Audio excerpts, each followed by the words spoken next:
Suami istri kami baru pulang lembur jam 8 malam. Begitu membuka pintu, kami mendapati 10 orang kerabat sedang duduk menunggu saya memasak makan malam.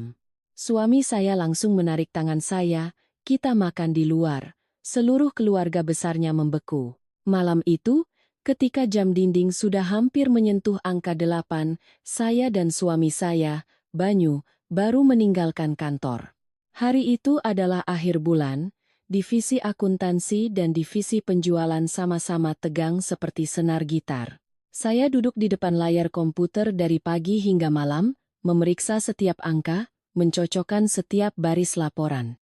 Mata saya perih, punggung saya pegal luar biasa, sampai-sampai saat berdiri saya harus berpegangan pada tepi meja agar tidak pusing. Kondisi Banyu tidak lebih baik dari saya. Dia bertanggung jawab atas rekapitulasi kontrak, jadi hampir sepanjang sore dia tidak beranjak dari ruang rapat. Saat kami bertemu di parkiran basement, melihat wajahnya yang kuyu, saya hanya bisa tersenyum lelah. Kami berdua tidak banyak bicara. Kata orang, ada hari-hari di mana kita terlalu lelah bahkan untuk bertengkar. Hari itu adalah hari yang seperti itu. Saya hanya ingin cepat pulang, mandi air hangat, makan mie instan pun tidak apa-apa, asalkan bisa merebahkan diri di kasur. Dalam perjalanan pulang, Jakarta sudah bermandikan cahaya lampu. Kemacetan dan suara klakson yang memekakkan telinga membuat kepala saya berdenyut. Saya menyandarkan kepala di kaca mobil, tangan masih memeluk tas di pangkuan. Banyu melirik saya dan berbisik, lelah sekali, ya, sayang. Saya hanya mengangguk. Dia menghela napas, suaranya melembut. Nanti kalau sampai rumah belum ada makanan, kita makan di luar saja. Hari ini jangan memaksakan diri lagi. Satu kalimat itu saja sudah cukup membuat hati saya hangat.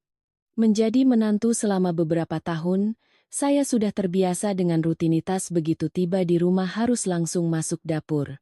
Tidak peduli bagaimana hari saya di luar, kadang sedang demam ringan, kadang sakit perut, kadang lembur sampai larut malam. Saya selalu berkata pada diri sendiri, sabar sedikit.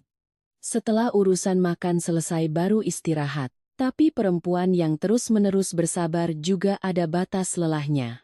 Mendengar suami saya berkata begitu, saya hanya tersenyum tipis. Mendengar kamu bilang begitu saja lelahku sudah berkurang. Saya kira malam itu akan berlalu dengan damai. Tak disangka, begitu kami tiba di rumah, Banyu bahkan belum sempat mencabut kunci dari lubang pintu, saya sudah melihat rumah terang benderang, bukan cahaya hangat dari dapur yang sedang memasak, melainkan cahaya lampu putih yang dingin dari ruang tamu, diiringi suara riuh orang mengobrol. Saya berhenti di ambang pintu, firasat saya mengatakan ada sesuatu yang tidak beres. Banyu membuka pintu, dan begitu pintu terbuka, saya membeku. Ruang tamu kami penuh sesak, bukan hanya 1 atau 2 orang, melainkan 10 orang kerabat dari pihak suami. Ibu mertua saya, Ibu Wati, duduk di tengah sofa seolah memimpin rapat. Di sebelahnya ada bapak mertua saya, Bapak Hardiman, dengan wajah serius sambil memegang cangkir teh. Adik ipar saya, Rina, duduk menyilangkan kaki, matanya terpaku pada ponsel. Tante Hesti, kakak dari bapak mertua, sepupu Banyu bernama Tono, beserta istrinya Wulan, dan beberapa kerabat jauh lainnya, semua ada di sana. Yang membuat saya lebih merinding adalah tidak ada hidangan apapun di meja. Tidak ada sepiring lauk, semangkuk sayur, atau tanda-tanda seseorang baru saja memasak. Di meja hanya ada teko teh, piring kuaci, beberapa gelas minum, dan tatapan-tatapan dingin yang serempak menoleh ke arah saya. Perasaan itu sulit digambarkan. Rasanya bukan seperti tamu yang datang berkunjung, melainkan seperti saya baru saja memasuki sebuah ruang sidang, dan saya adalah terdakwanya. Ibu Wati menatap saya dari ujung kepala hingga ujung kaki. Sudut bibirnya sedikit terangkat. Suaranya tidak keras, tetapi cukup tajam untuk membelah keheningan. Sudah pulang kamu? Seluruh keluarga besar sudah menunggumu untuk memasak makan malam perkenalan. Saya tertegun. Makan malam perkenalan? Saya mengulang kata-kata itu dalam benak, tidak mengerti apa yang terjadi. Saya tidak pernah mendengar ada kerabat yang akan datang malam ini, tidak ada yang mengirim pesan, Tidak ada yang menelepon, tidak ada yang bertanya, apakah saya bisa pulang tepat waktu atau tidak. Tapi sekarang, 10 orang duduk santai minum teh. Dengan acuh tak acuh menunggu seorang wanita yang baru pulang lembur jam 8 malam untuk masuk dapur dan memasak. Saya mencoba menjaga suara saya tetap tenang. Bu, hari ini saya dan Mas Banyu lembur. Saya tidak tahu kalau di rumah ada tamu. Kalau ibu memberitahu lebih dulu, saya pasti sudah menyiapkan atau memesan makanan dari luar. Baru saja saya selesai bicara. Rina sudah tertawa sinis. Tono meletakkan cangkir tehnya. Tatapannya seolah sedang menonton pertunjukan. Tante Hesti menggelengkan kepala pelan, wajahnya penuh penghakiman, tetapi yang angkat bicara justru Banyu. Dia melangkah maju ke samping saya, memandang sekeliling, lalu bertanya lugas, kenapa ada tamu tapi tidak ada yang memberitahu kami sebelumnya? Seluruh ruangan hening sejenak. Ibu Wati meletakkan cangkir tehnya ke meja dengan gerakan sangat pelan, seolah sengaja menunjukkan bahwa dia tidak bersalah. Dia menatap Banyu, lalu beralih ke saya. Suaranya terdengar santai. Jadi menantu itu harus tahu diri. Masa tamu datang ke rumah harus menunggu disuruh dulu baru mau memasak? Kalimat itu jatuh di tengah ruangan seperti batu besar. Saya berdiri di sana, kaki saya pegal, perut saya keroncongan, bahu saya masih sakit karena membawa tas seharian. Tapi yang paling membuat saya sesak bukanlah rasa lelah, melainkan perasaan diremehkan. Mereka tidak peduli bagaimana hari saya. Mereka juga tidak peduli Banyu sama lelahnya dengan saya. Di mata mereka, selama saya adalah menantu, meskipun baru pulang jam 8 malam, meskipun tidak diberitahu sebelumnya, meskipun ada 10 orang sehat yang duduk di sana, yang harus masuk dapur tetaplah saya. Saya menoleh ke suami saya.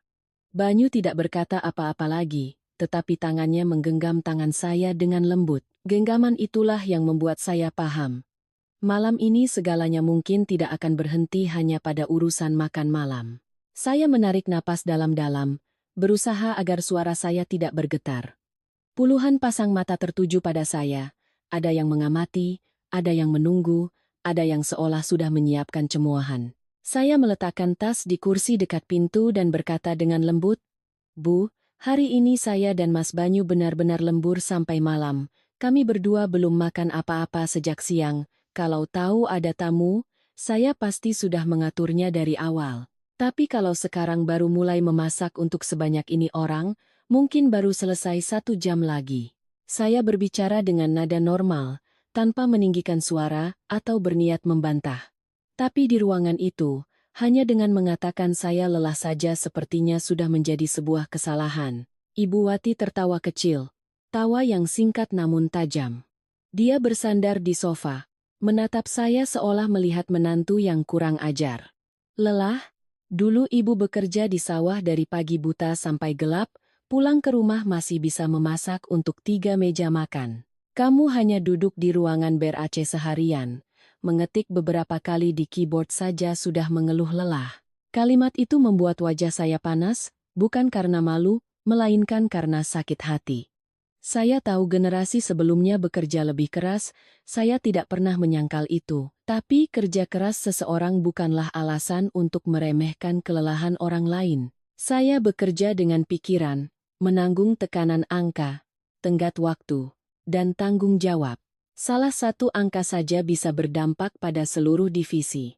Tapi di mata ibu mertua, semua itu hanya dianggap sebagai duduk di ruangan ber-AC. Tante Hesti yang duduk di sebelahnya langsung menimpali, suaranya pelan tapi menusuk. Menantu zaman sekarang memang terlalu dimanja. Cuma urusan makan malam untuk orang tua saja sudah dianggap seperti beban berat. Dulu kami, kalau ada tamu datang, langsung menyingsingkan lengan baju ke dapur tanpa perlu disuruh. Rina bahkan tidak mengangkat wajahnya dari ponsel. Sambil menggulir layar, dia tersenyum sinis. Kakak kan kerja di kantor, bukan angkat semen, kok lelahnya segitunya? Aku lihat di internet banyak kok perempuan yang pulang kerja masih bisa urus suami dan anak. Tidak ada yang berlebihan seperti kakak. Saya menoleh ke adik ipar saya, hati saya sesak. Rina tahun ini sudah berusia awal 20-an, masih tinggal menumpang pada orang tuanya. Pagi tidur sampai siang, sore berdandan untuk pergi ke kafe, malam pulang mengeluh lelah karena bersosialisasi. Tapi anak itu bisa dengan entengnya duduk di sana mengajari saya tentang kerja keras. Tapi saya tetap diam. Saya tidak ingin menjadi bahan tertawaan di tengah pertunjukan yang telah disiapkan ibu mertua saya. Wulan, istri dari sepupu Banyu, baru mencondongkan tubuhnya ke arah saya. Dia selalu berbicara dengan lembut, tetapi setiap kalimatnya pandai membuat orang lain tidak nyaman. Dia tersenyum tipis, "Sudahlah, Kirana. Cepat masuk dapur saja. Tidak enak kalau orang tua menunggu lama. Kita sebagai yang lebih muda, meskipun lelah sedikit, harusnya bisa mengalah demi ketentraman rumah." Saya menatapnya, lalu memandang sekeliling.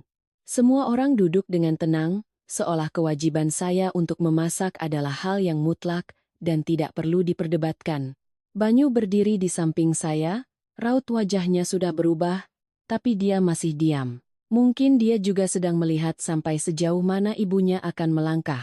Saya berjalan beberapa langkah menuju dapur.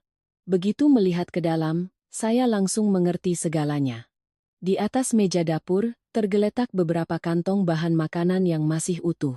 Sayuran masih terikat tali, ikan masih di dalam kantong plastik dengan bau amis yang mulai tercium, dan sepotong daging beku masih keras di dalam wadahnya.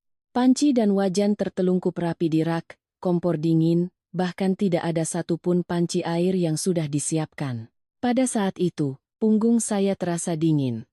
Ini bukan soal tamu yang datang mendadak, juga bukan karena semua orang terlalu sibuk.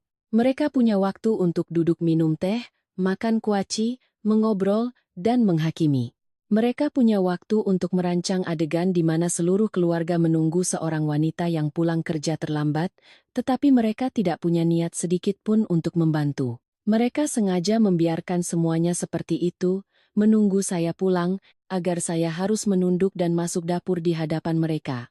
Ibu Wati mengikuti arah pandangan saya.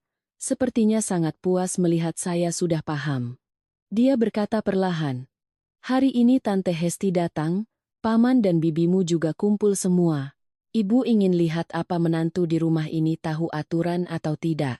Di luar sana kamu jabatannya apa ibu tidak peduli, tapi begitu masuk ke rumah suami, kamu harus ingat posisimu." Setiap kata yang ia ucapkan, seolah meletakkan sebuah beban di pundak saya. Saya tiba-tiba sadar, ini bukan lagi tentang makan malam. Ini adalah pertunjukan kekuasaan. Sebuah tes dominasi yang digelar secara terbuka. Mereka ingin saya mengerti, tidak peduli saya bekerja, menghasilkan uang, lelah, atau punya harga diri. Begitu saya melangkah masuk ke rumah ini, saya harus tunduk pada aturan mereka. Belum sempat saya menjawab, Banyu sudah melangkah maju, sedikit menghalangi saya. Tidak dengan ribut, tidak dengan tergesa-gesa, tetapi caranya berdiri di sana membuat seluruh ruangan seketika hening. Suaranya terdengar lebih dalam. "Bu, Banyu mau tanya jujur. Ibu mengundang keluarga besar untuk makan malam? Atau untuk mengadili istriku?" Begitu pertanyaan itu terlontar, udara di ruangan seolah membeku. Ibu Wati terperangah, Tante Hesti yang sedang memegang cangkir teh pun menghentikan gerakannya. Rina mengangkat kepalanya dari ponsel. Senyum palsu di bibir Wulan lenyap. Dan saya, yang berdiri di belakang Banyu, mendengar jantung saya berdebar kencang. Saya tahu, dia baru saja menyentuh inti masalah yang coba mereka sembunyikan. Dan sejak saat itu, makan malam yang belum tersaji ini bukan lagi sekadar urusan dapur. Ibu Wati menatap Banyu lekat-lekat. Wajahnya yang tadinya masih tenang tiba-tiba menjadi gelap. Mungkin dia tidak menyangka putra yang selama ini dia anggap selalu menjaga citra orang tua berani melontarkan pertanyaan setajam itu di depan seluruh kerabat. Dia menggebrak cangkir tehnya ke meja, airnya tumpah ke permukaan kaca. Suaranya terdengar dingin. "Apa maksudmu bicara seperti itu? Ibu hanya ingin istrimu tahu aturan di rumah ini, tapi kamu sudah buru-buru membelanya. Laki-laki macam apa yang mau disetir istri?" Begitu kalimat disetir istri keluar, beberapa kerabat saling pandang. Ada yang menyeringai, ada yang pura-pura menunduk minum teh, tetapi matanya tetap melirik ke arah saya. Saya berdiri di belakang Banyu, tanpa sadar meremas tali tas saya. Selama bertahun-tahun menjadi menantu, saya sudah sering mendengar ucapan pedas, tetapi hari ini terasa lebih menyakitkan karena mereka tidak hanya menyerang saya, tetapi juga mencoba membuat pembelaan suami saya terlihat sebagai sesuatu yang memalukan. Ibu Wati belum berhenti. Dia berdiri, suaranya meninggi. Anak laki-laki di keluarga ini kalau sampai membiarkan istri menginjak-injak kepalanya, mau ditaruh di mana harga diri keluarga? Baru beberapa tahun menikah sudah lupa orang tua, lupa kerabat, begitu, Banyu. Bapak Hardiman yang duduk di sebelahnya berdeham dan meletakkan cangkir tehnya. Dia tidak membentak seperti istrinya, tetapi setiap katanya terasa lebih berat. Banyu, kamu itu laki-laki, anak sulung lagi, bicaralah yang sopan, jaga nama baik orang tua di depan keluarga besar. Jangan karena urusan dapur, masalah jadi besar. Mendengar kata urusan dapur, hati saya terasa sesak. Bagi mereka, semua kelelahan saya, semua rekayasa ini, semua tatapan menghakimi malam ini, pada akhirnya hanya disebut sebagai urusan dapur. Dan jika saya bereaksi, jika Banyu membela saya, kami langsung dicap durhaka dan mempermalukan keluarga. Lingkaran setan yang menjerat perempuan di rumah mertua selama ini, baru sekarang saya melihatnya dengan begitu jelas. Banyu terdiam beberapa saat. Dia menatap ibunya, lalu ayahnya. Tatapannya tenang tetapi lebih dingin dari sebelumnya. Kemudian dia memandang berkeliling pada orang-orang yang duduk di ruang tamu. Tidak ada yang bicara. Semua seolah menunggu apakah dia akan menunduk dan meminta maaf. Tetapi Banyu hanya berkata dengan sangat jelas, kata demi kata. Yang memalukan itu bukan saat saya membela istri saya. Yang memalukan adalah saat 10 orang dewasa yang sehat duduk menunggu satu orang yang baru pulang kerja lembur untuk memasak. Seluruh ruangan senyap, begitu hening hingga saya bisa mendengar detak jam dinding di belakang saya. Tante Hesti yang baru akan membuka mulut langsung terdiam. Wulan menunduk, senyum manisnya lenyap. Tono yang bersandar di kursi, ekspresi mengeyek di wajahnya membeku. Dan saya menatap Banyu dengan perasaan campur aduk antara kaget dan terharu. Saya belum pernah melihatnya berbicara kepada keluarganya dengan nada setegas ini. Ibu Wati seolah ditampar harga dirinya. Wajahnya memerah, matanya terbelalak, tangannya menggebrak meja dengan keras. Berani kamu bicara seperti itu pada ibumu? Ibu melahirkan dan membesarkanmu supaya hari ini kamu bisa berdiri di sini membela istrimu dan menghina seluruh keluarga, begitu? Banyu menghela napas pelan. Tapi kali ini dia tidak melanjutkan. Mungkin dia sadar, berdebat dengan orang yang sedang berusaha memposisikan diri sebagai korban hanya akan mengubah segalanya menjadi drama tangisan yang ribut. Dia berbalik ke arah saya, membungkuk mengambil tas yang tadi saya letakkan di kursi. Gerakan itu sangat biasa, tetapi pada saat itu, tenggorokan saya tercekat.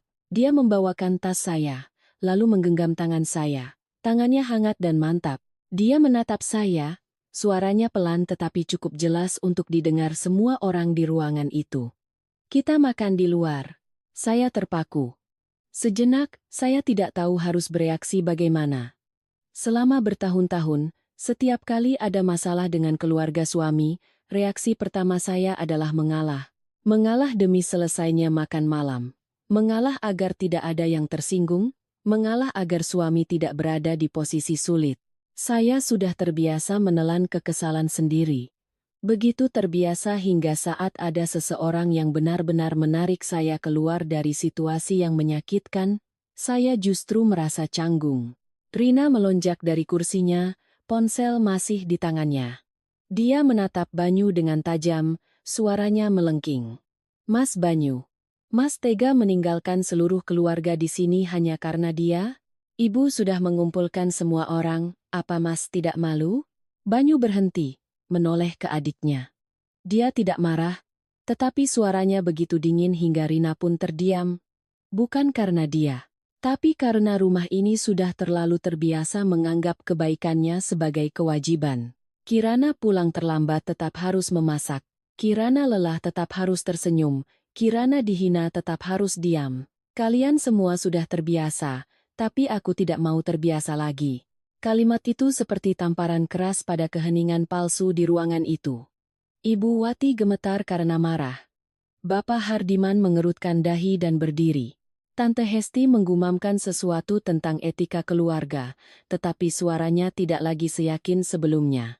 Wulan menatap saya dengan pandangan aneh, campuran antara iri dan kesal, seolah tidak percaya ada seorang pria yang berani menggandeng istrinya keluar dari pengadilan keluarga.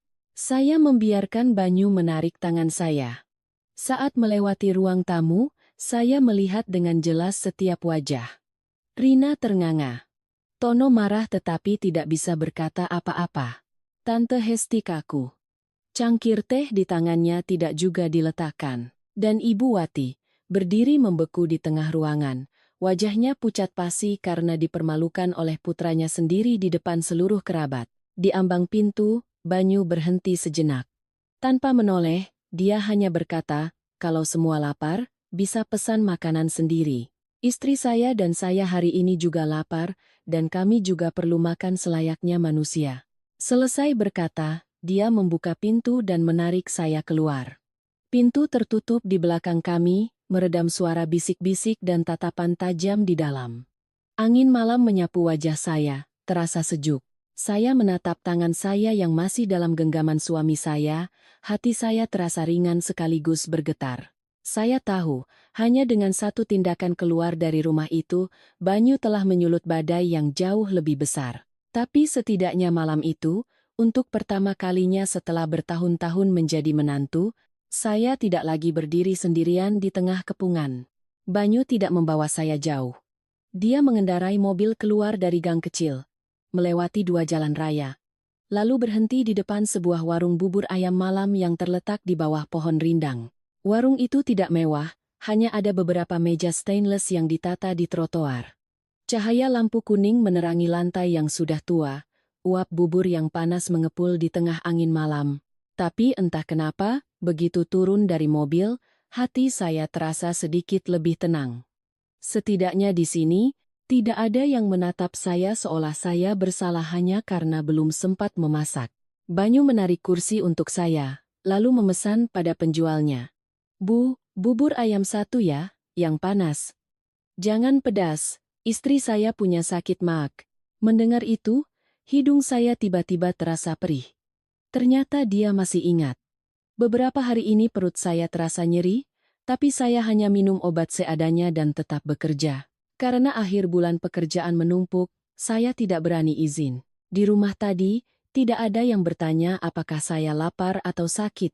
Tapi di warung kecil pinggir jalan ini, satu kalimat dari suami saya membuat saya merasa dihargai sebagai manusia. Saya duduk, kedua tangan saya di atas lutut masih sedikit gemetar. Bukan karena takut pada Ibu Wati atau apa yang akan dibicarakan kerabat di belakang kami. Saya gemetar karena semua terjadi begitu tiba-tiba. Dari seseorang yang terbiasa mengalah, terbiasa diam demi ketenangan, tiba-tiba suami saya menggandeng tangan saya keluar dari lingkaran itu. Rasanya lega sekaligus gamang, seperti orang yang lama terkurung tiba-tiba melihat pintu terbuka. Banyu duduk di hadapan saya. Dia tidak langsung bicara, hanya menuangkan teh hangat dan menyodorkannya pada saya. Saya menatapnya. Akhirnya tidak tahan untuk bertanya pelan, kamu tidak menyesal? Di dalam kan ada bapak, ibu, dan semua kerabat. Ibu pasti marah sekali. Banyu menatap meja sejenak, matanya terlihat lebih lelah daripada saat pulang kerja tadi. Dia menggeleng. Aku hanya menyesal karena sudah membiarkanmu menanggung hal seperti ini terlalu lama. Kalimat itu membuat saya terdiam. Bubur dihidangkan, uapnya yang panas menerpa wajah saya, tetapi tenggorokan saya tercekat, sulit menelan. Banyu mengambil sendok, mengaduk bubur perlahan agar tidak terlalu panas, baru kemudian berkata lagi. Hari ini ibu sudah keterlaluan. Aku tahu ibu orangnya sulit. Aku tahu ibu sering menekankan soal peran menantu. Tapi aku tidak menyangka ibu akan memanggil seluruh keluarga besar hanya untuk memaksamu seperti ini. Saya menatapnya. Kamu tahu sebelumnya. Banyu terdiam beberapa detik, lalu menghela napas. Tidak tahu persis. Tapi beberapa hari yang lalu, aku sempat dengar ibu bicara di telepon dengan Tante Hesti. Ibu bilang, belakangan ini Kirana sudah mulai punya jabatan, harus diluruskan dari sekarang, kalau tidak nanti dia tidak akan menganggap keluarga suami. Dia berhenti, suaranya merendah. Waktu itu aku pikir ibu hanya bicara karena kesal. Aku tidak menyangka ibu benar-benar merencanakan ini. Mendengar itu, tangan saya terasa dingin. Ternyata makan malam ini bukan kebetulan. Bukan karena tamu datang mendadak, juga bukan karena kelalaian. Dari awal sampai akhir, ini adalah sebuah skenario yang telah disiapkan. Ibu Wati ingin ada banyak saksi. Dia ingin saya pulang dalam keadaan paling lelah, lalu memaksa saya masuk dapur untuk melihat apakah saya berani menolak. Jika saya menurut, dia menang. Karena itu membuktikan bahwa menantu, sehebat apapun di luar, harus tetap tunduk di rumah suami. Jika saya menolak, dia punya alasan lebih kuat untuk menyebut saya pembangkang di depan seluruh keluarga. Banyu melanjutkan, suaranya pelan tapi jelas. Ibu ingin menggunakan penilaian kerabat untuk memaksamu masuk ke dalam cetakannya. Satu orang bilang kamu malas, dua orang bilang kamu tidak tahu adat. Lalu semua orang menatapmu. Ibu pikir dengan begitu kamu akan takut dan menurut. Saya tersenyum tipis, tapi hati saya tidak merasa senang. Jadi aku bukan menantu, tapi kelinci percobaan. Banyu menatap saya dengan iba. Maafkan aku, saya menggeleng. Bukan kamu yang merencanakannya. Dia langsung menjawab. Tapi aku suamimu. Membiarkan ini terjadi sekali saja sudah menjadi kesalahanku. Saya menunduk menyuap sesendok bubur. Rasa hangatnya menjalar ke tenggorokan, membuat perut saya sedikit lebih nyaman. Di benak saya kembali terbayang tatapan Ibu Wati tadi. Tatapan itu bukan sekadar amarah, melainkan tatapan kontrol. Tatapan seseorang yang merasa kehilangan kekuasaan, sehingga harus menarik orang lain kembali ke posisi yang ia inginkan. Banyu seolah mengerti apa yang saya pikirkan. Belakangan ini kamu dapat promosi jadi supervisor. Ibu tidak senang. Tangan saya berhenti. Promosi saya baru diumumkan di internal kantor. Saya memang memberitahu Banyu, tapi saya tidak pernah pamer di depan keluarga suami. Bagaimana ibu tahu? Banyu mengerutkan dahi. Aku pernah cerita sekali ke Bapak, hanya bilang kamu dipercaya atasan. Tidak kusangka ibu mendengarnya. Sejak saat itu, ibu terus menyindir kalau perempuan sudah bisa cari uang sendiri akan mulai meremehkan keluarga suami. Hati saya terasa berat.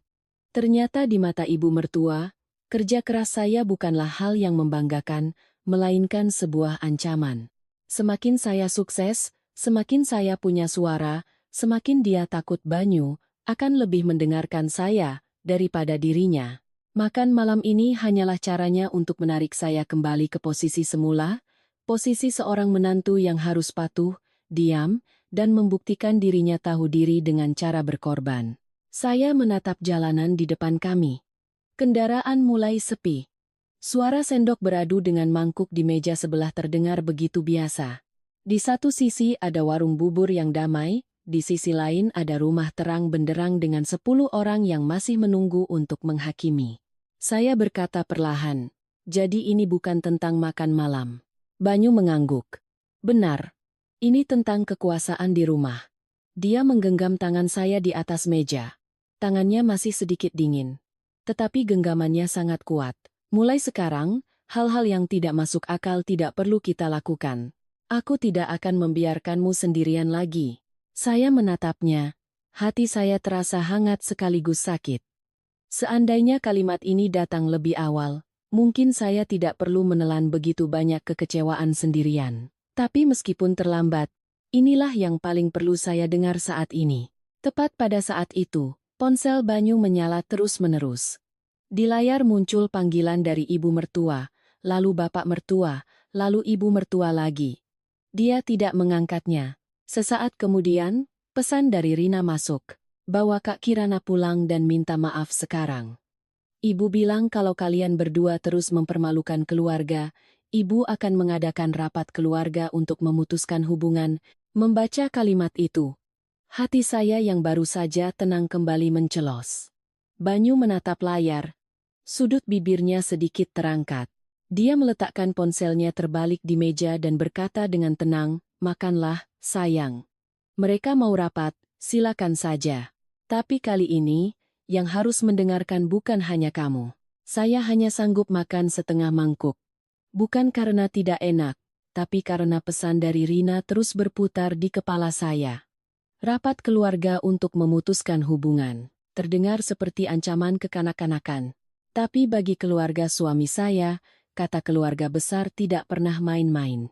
Di sana, setiap ucapan dari paman tertua, setiap anggukan dari para sesepuh, bisa mengubah masalah pribadi menjadi sebuah vonis seumur hidup bagi seorang menantu. Banyu membayar, lalu kami pulang. Di jalan dia tidak banyak bicara. Saya juga diam. Hanya menatap deretan rumah yang berlalu di balik jendela. Aneh sekali. Saat keluar dari rumah tadi, saya merasa bebas. Tapi ketika mobil berbalik menuju gang yang sama, jantung saya mulai berdebar kencang. Saya tahu, begitu pintu itu terbuka, yang menunggu kami bukan lagi makan malam yang tertunda. Benar saja. Ketika Banyu membuka pintu, ruang tamu masih terang benderang. Tidak ada satupun kerabat yang pulang.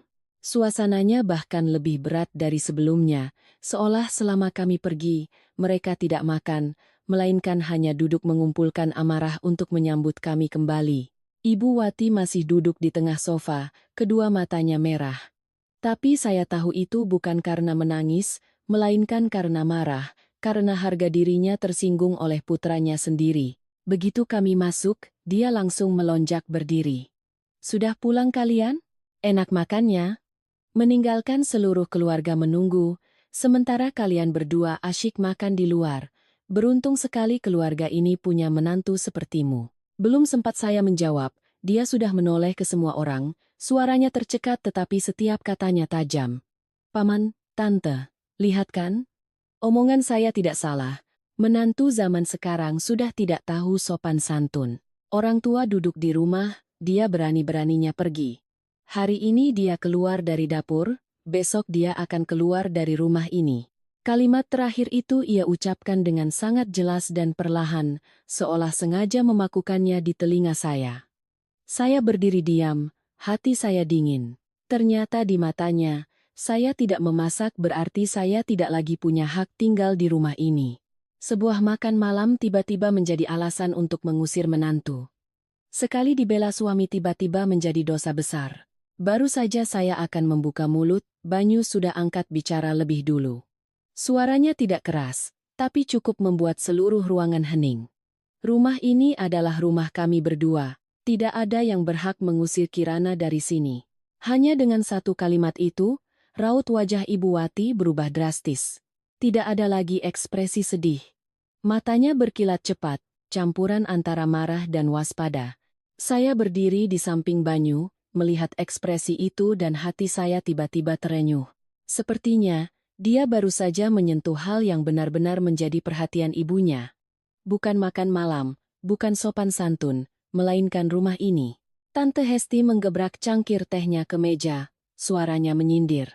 "Rumah kalian berdua? Banyu, Tante dengar rumah ini dibangun di atas tanah warisan leluhur keluarga kita. Kalau bicaramu seperti itu, kedengarannya sombong sekali." Suasana di ruangan langsung berubah. Saya bisa merasakannya dengan jelas. Tadi mereka masih bicara soal menantu, dapur, dan sopan santun. Tapi setelah satu kalimat dari Banyu, pembicaraan bergeser ke masalah tanah dan rumah. Saya melihat sekeliling. Bapak Hardiman menunduk minum teh, menghindari tatapan saya. Tono duduk lebih tegap, wajahnya seolah memang menunggu bagian ini. Wulan menggigit bibirnya, tidak lagi berpura-pura menasihati. Saya mulai paham, mereka tidak sengaja menyinggung soal rumah ini. Mereka memang menunggu kesempatan. Banyu menatap Tante Hesti, suaranya mendingin. "Tanah ini memang dulu peninggalan kakek untuk Bapak. Tapi rumah yang sekarang berdiri adalah hasil kami berdua pinjam uang di bank. Dari pondasi, interior, sampai cicilan setiap bulan, semua saya dan Kirana yang tanggung. Uang muka awalnya bahkan dibantu oleh orang tua Kirana. Jadi kalau mau bicara jujur, rumah ini tidak cukup hanya dengan modal nama keluarga besar." Ibu Wati langsung memotong. "Uang bukan masalah. Jangan bawa-bawa hitungan beberapa juta di sini. Yang penting, tanah ini adalah tanah leluhur, akar dari keluarga kita. Menantu masuk ke rumah suami harus paham, di rumah ini tidak bisa seenaknya. Mendengar itu, tangan saya terasa dingin. Ternyata di matanya, uang yang kami keluarkan untuk membangun rumah tidak penting, kerja keras saya tidak penting, bantuan orang tua saya juga tidak penting. Selama ada label tanah leluhur, semua hak keputusan ada di tangan mereka. Dan saya, meskipun ikut membayar cicilan setiap bulan, tetap dianggap orang luar yang bisa diusir kapan saja. Banyu tersenyum sinis, senyum yang tidak ada bahagianya sama sekali. Ibu bilang uang tidak penting. Kalau tidak penting, kenapa waktu membangun rumah tidak ada satupun dari keluarga yang membantu? Kenapa waktu kami harus bayar bunga bank setiap bulan, tidak ada yang ingat ini tanah leluhur dan membantu kami? Bapak Hardiman mengerutkan dahi. Banyu, jaga bicaramu. Banyu menoleh ke ayahnya. Saya sedang bicara sangat hati-hati, Pak. Justru karena hati-hati, saya katakan di depan semua orang, rumah ini adalah tempat tinggal kami, bukan arena untuk siapapun yang ingin datang dan mengadili istri saya. Ibu Wati gemetar karena marah, tapi kali ini saya melihat ada kegugupan dalam amarahnya. Mungkin dia tidak menyangka Banyu akan bicara seterbuka ini, apalagi di depan saya yang mendengar semua tentang apa yang disebut tanah leluhur. Rencana awalnya untuk menekan saya memasak kini telah membuka lapisan yang lebih dalam. Mereka ingin menggunakan keluarga besar untuk menekan saya, lalu menggunakan nama leluhur untuk merebut kendali di rumah yang sedang kami bangun. Ibu Wati menatap saya dengan kebencian, seolah semua perlawanan Banyu disebabkan oleh saya. Dia menggeram, kata demi kata. Kamu pikir dibela suami berarti kamu menang? Kita lihat saja seluruh keluarga ini akan berpihak pada siapa. Saya tidak menjawab, tapi di dalam hati saya tahu persis. Sejak saat itu, pertarungan ini bukan lagi tentang apakah saya akan memasak satu kali makan malam atau tidak. Ini telah menjadi pertarungan tentang apakah saya punya hak untuk berdiri tegak di dalam rumah saya sendiri. Keesokan paginya, saya bahkan belum selesai membuat segelas air hangat ketika telepon Banyu berdering. Di layar tertera nama ibu mertua. Banyu menatap saya sejenak sebelum mengangkatnya dan menyalakan pengeras suara. Suara Ibu Wati terdengar dingin, tidak ada lagi isak tangis seperti semalam. Kalian berdua bersiap-siap. Jam 9 kumpul di rumah Pak Dewiryo. Kemarin kamu sudah mempermalukan seluruh keluarga. Hari ini kamu harus datang dan minta maaf. Banyu mengerutkan dahi. Ibu mau adakan rapat apa lagi? Ibunya tertawa sinis di telepon. Bukan rapat. Ini untuk para sesepuh mengajarimu lagi. Anak sulung tapi membiarkan istri menyeretmu keluar, meninggalkan kerabat kelaparan. Keluarga ini belum pernah mengalami penghinaan seperti ini. Selesai bicara, dia langsung menutup telepon, tidak memberi Banyu kesempatan untuk menjawab. Ruangan menjadi hening. Saya menatap suami saya, hati saya terasa berat. Saya tahu jika kami tidak pergi, mereka akan semakin punya alasan untuk mengatakan saya menghasut suami melawan keluarga. Tapi jika kami pergi, saya juga tahu tempat itu tidak berbeda dengan sebuah perangkap. Pukul 9:50, mobil kami berhenti di depan rumah paman tertua Banyu, Pak Dewiryo. Begitu turun, saya melihat halaman penuh dengan sepeda motor dan beberapa mobil, suara orang mengobrol terdengar riuh dari dalam. Tapi ketika kami masuk ke ruang tamu, semua orang mendadak diam. Hampir 20 orang kerabat sudah duduk memenuhi 2 baris kursi. Para sesepuh di barisan depan, generasi muda di belakang, teh sudah diseduh, nampan kue sudah disiapkan. Tetapi suasananya seberat ruang sidang. Saya berjalan di samping Banyu, merasakan setiap tatapan menyorot ke arah saya. Ada yang menatap dengan terang-terangan tidak suka. Ada yang menatap kasihan. Ada yang jelas-jelas menunggu untuk melihat bagaimana saya akan dimarahi. Ibu Wati duduk di sebelah Pak Dewiryo, matanya sedikit bengkak seolah habis menangis, tetapi bibirnya terkatup rapat.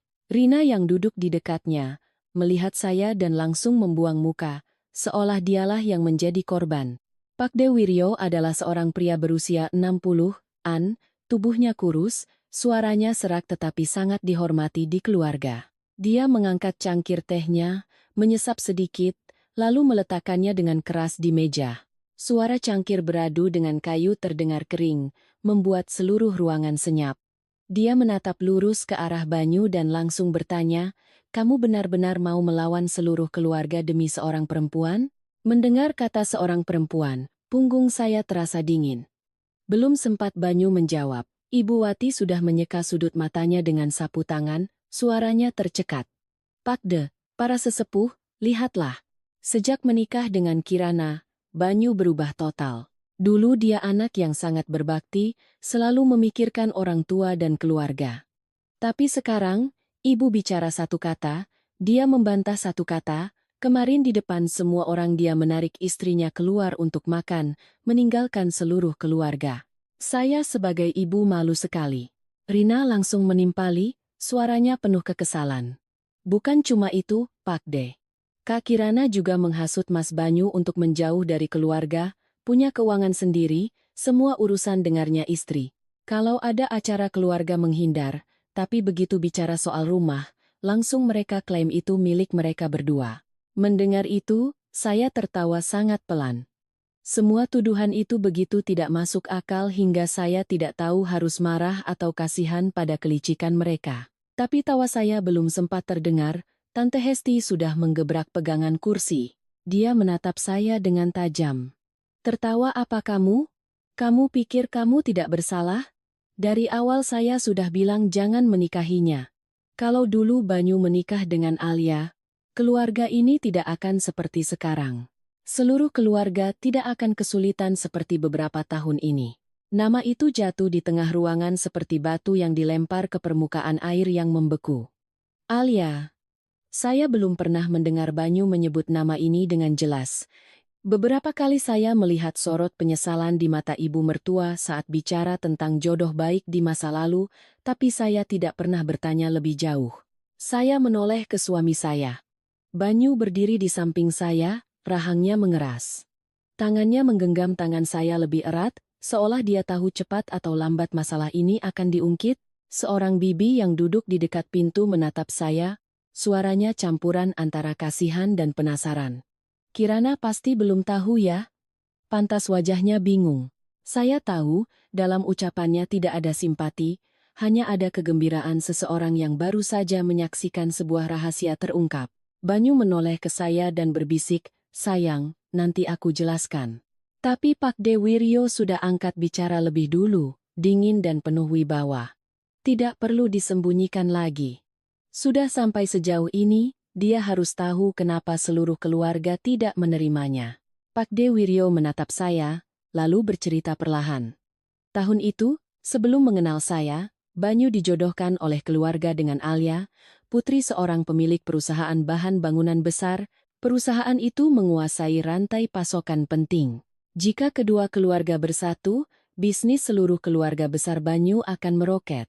Kedua belah pihak sudah bertemu, sudah membahas pernikahan, undangan bahkan hampir dicetak. Pada saat yang sama, sebuah kontrak besar sedang menunggu untuk ditandatangani. Begitu pernikahan terjadi, hubungan bisnis itu akan terjamin." Saya terdiam mendengarnya. Ternyata di mata mereka, pernikahan bukanlah tentang dua orang yang ingin hidup bersama, melainkan sebuah transaksi yang penuh perhitungan. Pak Dewiryo melanjutkan, suaranya masih datar. "Tapi seminggu sebelum pernikahan, si Banyu menemukan Alia terlibat narkoba dan punya hubungan dengan seorang DJ. Dia bahkan punya video di klub malam. Seharusnya masalah itu bisa diselesaikan diam-diam, keluarga mana yang tidak punya aib. Tapi dia justru membatalkan pernikahan di depan kedua keluarga." Banyu baru angkat bicara, suaranya dalam tapi jelas. "Saya tidak membesar-besarkan masalah. Saya hanya tidak mau menjual hidup saya demi sebuah kontrak." Bapak Hardiman langsung membentak. "Diam kamu. Dulu Bapak sudah bilang, nikahi saja dia, nanti mau hidup bagaimana terserah. Kepentingan seluruh keluarga lebih penting daripada kelakuan seorang perempuan. Keras kepalamu itu yang membuat keluarga mereka malu, membatalkan kontrak, dan membuat perusahaan kita terpuruk sampai sekarang." Saya menatap bapak mertua saya, hati saya mendingin. Seorang ayah bisa menyuruh putranya untuk tetap menikahi wanita yang sudah tidak ia percayai, asalkan kepentingan keluarga terjaga. Saya tiba-tiba mengerti kenapa mereka tidak pernah benar-benar menerima saya. Bukan karena saya berbuat salah, tapi karena saya muncul setelah sebuah transaksi pernikahan gagal. Tante Hesti menunjuk lurus ke arah saya, suaranya pedas. Karena tidak jadi menikahi Alia, makanya dia menikahimu. Kamu masuk ke keluarga ini saat kami semua kehilangan banyak uang dan kesempatan, tapi masih tidak tahu diri, malah membuat suamimu melawan kerabat. Apa kamu tahu gara-gara kalian berdua, keluarga ini rugi besar? Saya berdiri diam, mendengar jantung saya berdetak sangat pelan. Kata-kata itu berat, tapi anehnya, saya tidak merasa kecil. Sebaliknya, saya mulai melihat kebenaran dengan jelas. Mereka tidak membenci saya karena saya tidak memasak semalam. Mereka membenci saya karena saya adalah bukti hidup bahwa Banyu pernah memilih harga diri daripada keuntungan. Dan sejak saya masuk ke rumah itu, seluruh keluarga diam-diam telah membuat saya membayar sebuah utang yang tidak pernah saya pinjam. Setelah ucapan Tante Hesti, seluruh ruangan seolah mendapat kesempatan untuk meluapkan semua yang terpendam selama bertahun-tahun. Tatapan yang tadinya hanya dingin kini berubah menjadi tuduhan terang-terangan. Saya berdiri di tengah ruang tamu, tiba-tiba merasa bukan seperti menantu yang dipanggil untuk dinasihati, melainkan seperti kambing hitam untuk semua kegagalan sebuah keluarga besar. Seorang paman yang dari tadi hanya diam merokok di dekat jendela, menyeringai.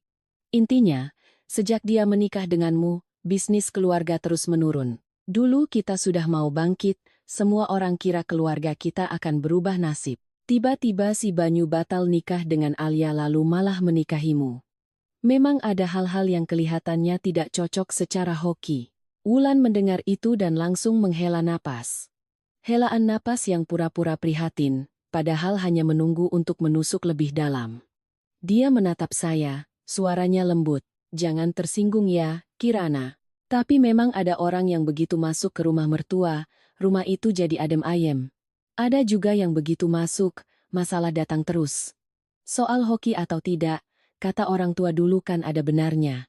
Saya terdiam sejenak. Jika ini adalah saya yang dulu, mungkin saya akan menunduk pasrah dan membiarkan Banyu yang bicara atau membiarkan segalanya berlalu. Tapi saat itu, saya tiba-tiba merasa lelah. Lelah mendengar orang menyalahkan saya atas kegagalan mereka. Lelah karena status menantu selalu dijadikan sasaran. Saya mengangkat kepala, menatap lurus ke setiap orang, dan bertanya dengan sangat perlahan. Seandainya hari itu Mas Banyu tetap menikahi Mbak Alia, lalu kemudian masalah narkoba, video di klub malam, dan perselingkuhannya terungkap ke publik, bahkan sampai ditangani polisi, apa keluarga kita masih punya muka? Seluruh ruangan terdiam. Tidak ada yang menyangka saya berani bicara setegas itu.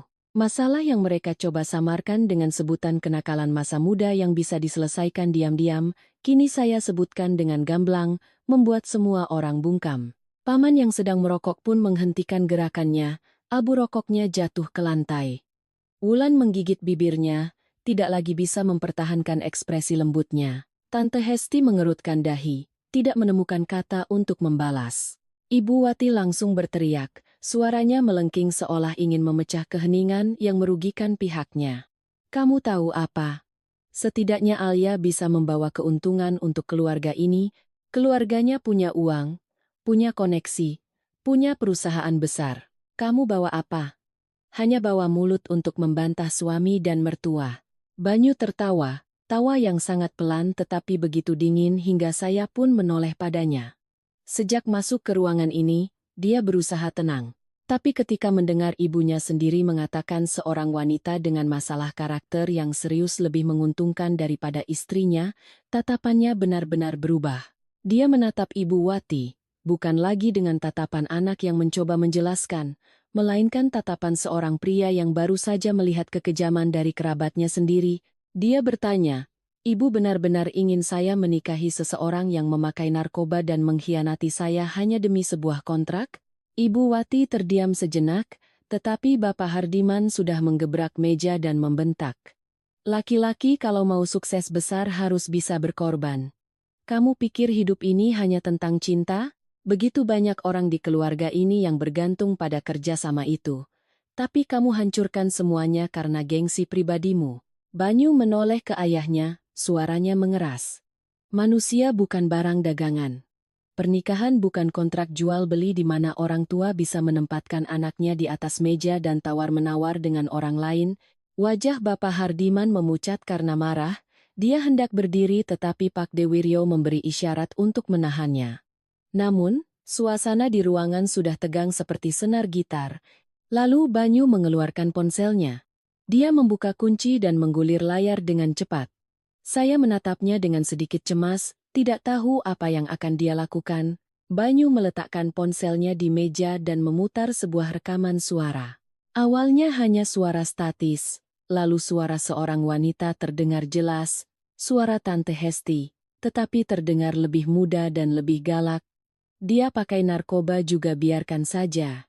Nikah dulu, urus belakangan. Anak orang kaya mana yang tidak nakal sedikit?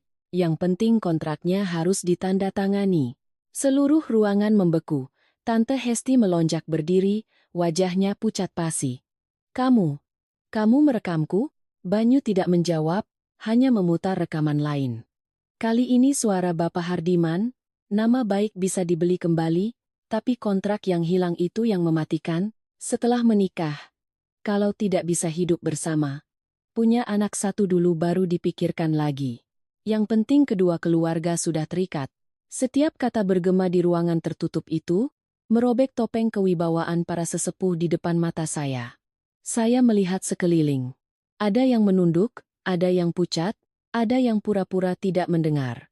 Rina terpaku, sementara Ibu Wati menatap Banyu dengan tatapan marah sekaligus panik. Tidak ada yang menyangka dia menyimpan rekaman itu selama bertahun-tahun. Banyu mematikan ponselnya. Dia berkata perlahan, selama ini saya diam karena saya pikir kita keluarga. Saya pikir masalah lama biarlah berlalu. Tapi hari ini, kalian semua menyeret istri saya untuk dijadikan kambing hitam. Saya tidak akan diam lagi. Yang membuat perusahaan hancur bukan Kirana. Yang membuat kontrak gagal juga bukan Kirana. Tapi karena kalian semua ingin menggunakan pernikahan saya untuk menutupi sebuah kerjasama yang kotor. Ibu Wati gemetar karena marah. Dia menunjuk lurus ke arah saya. Suaranya mendesis. Semua ini gara-gara dia. Sejak ada dia, kamu berubah total. Dulu kamu tidak pernah berani bicara seperti ini pada ibumu. Banyu menggenggam tangan saya, menarik saya untuk berdiri lebih dekat dengannya. Dia menatap lurus ke ibunya, setiap katanya seberat batu yang jatuh ke lantai. Bukan saya yang berubah. Dulu saya yang bodoh karena berpikir keluarga itu harusnya saling menyayangi. Kalimat itu membuat seluruh keluarga membeku. Saya melihat Pak Dewiryo sedikit menunduk. Bapak Hardiman menggeram. Ibu Wati berdiri kaku. Wajahnya pucat pasi karena ucapan putranya menusuk tepat di titik terlemahnya. Topeng keluarga yang selama ini ia gunakan untuk mengendalikan anak-anaknya. Tepat pada saat itu, Rina tiba-tiba menangis. Dia melempar ponselnya ke kursi dan berteriak. Mas Banyu memang hebat. Semua orang salah, hanya Mas yang benar. Apa Mas tahu? Gara-gara Mas batal nikah, aku jadi gagal kuliah di luar negeri? Keluarga Alia sudah janji mau membiayai aku, janji mau memasukkan aku ke perusahaan mereka. Semuanya hancur karena Mas, dan sekarang Mas masih membela dia. Saya berdiri diam menatap Rina. Baru pada saat itulah saya benar-benar mengerti. Setiap orang di ruangan ini pernah berharap mendapatkan keuntungan dari pernikahan yang telah ditolak oleh Banyu. Ada yang kehilangan kontrak, ada yang kehilangan uang, ada yang kehilangan kesempatan, ada yang kehilangan muka. Dan karena mereka tidak berani mengakui keserakahan mereka, tidak berani mengakui bahwa mereka pernah ingin menjual kebahagiaan anak mereka demi keuntungan, mereka butuh seseorang untuk disalahkan. Dan orang itu, selama bertahun-tahun ini, adalah saya. Setelah rapat keluarga hari itu, kami hampir tidak pernah lagi datang ke rumah utama. Banyu berkata terus terang kepada orang tuanya bahwa dia butuh waktu untuk berpikir. Sementara saya sadar lebih baik tidak muncul di hadapan Ibu Wati untuk sementara waktu. Ada konfrontasi yang cukup terjadi sekali untuk membuat orang melihat isi hati masing-masing. Rumah kami kembali sunyi seperti biasa. Tapi kesunyian itu bukan lagi kedamaian. Rasanya seperti permukaan air yang tenang sebelum badai, begitu tenang hingga membuat cemas. Banyu mulai pulang lebih larut bukan karena menghindari saya, tapi karena dia mulai memeriksa kembali semua hal yang berkaitan dengan perusahaan keluarga. Sementara saya, setelah mendengar semua yang terjadi di rumah Pak Dewiryo, saya juga mengingatkan diri untuk lebih waspada. Saya tidak lagi menganggap Ibu Wati hanya sebagai ibu mertua yang sombong. Dia sudah terbiasa menggunakan kata keluarga untuk memaksa orang lain tunduk. Orang seperti itu, ketika dilawan oleh putranya sendiri di depan seluruh kerabat, pasti tidak akan tinggal diam. Beberapa hari kemudian, seperti firasat saya, dia mulai menunjukkan gelagat aneh.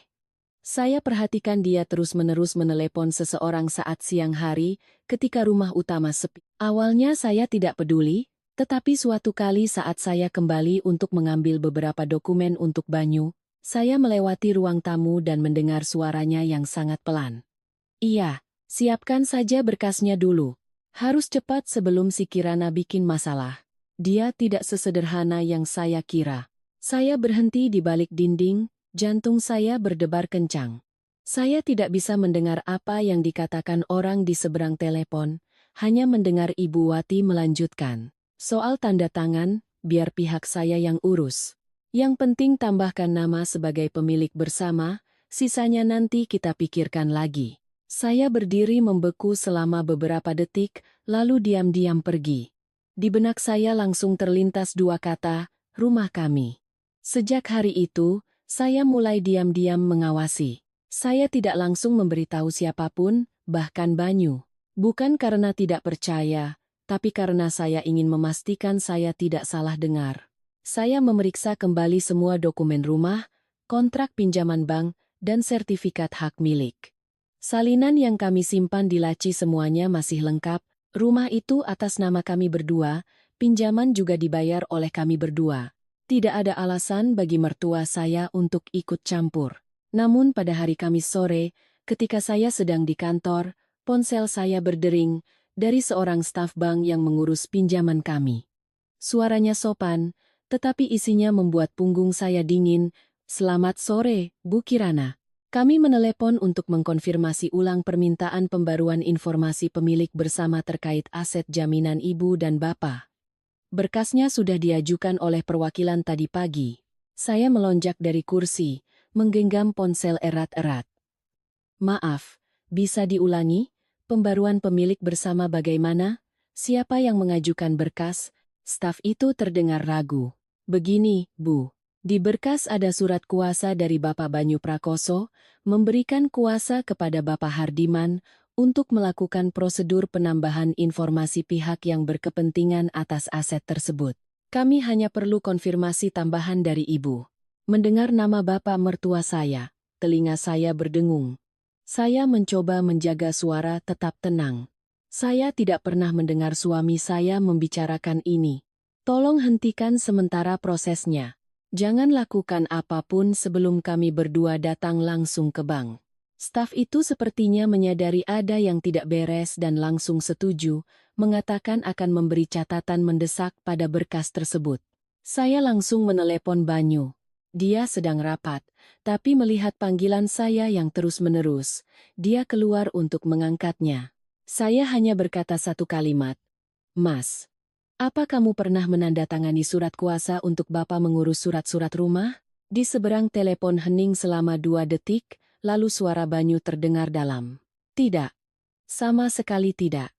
Saya tidak perlu menjelaskan lebih lanjut. Dia hanya berkata akan segera menjemput saya untuk langsung ke bank.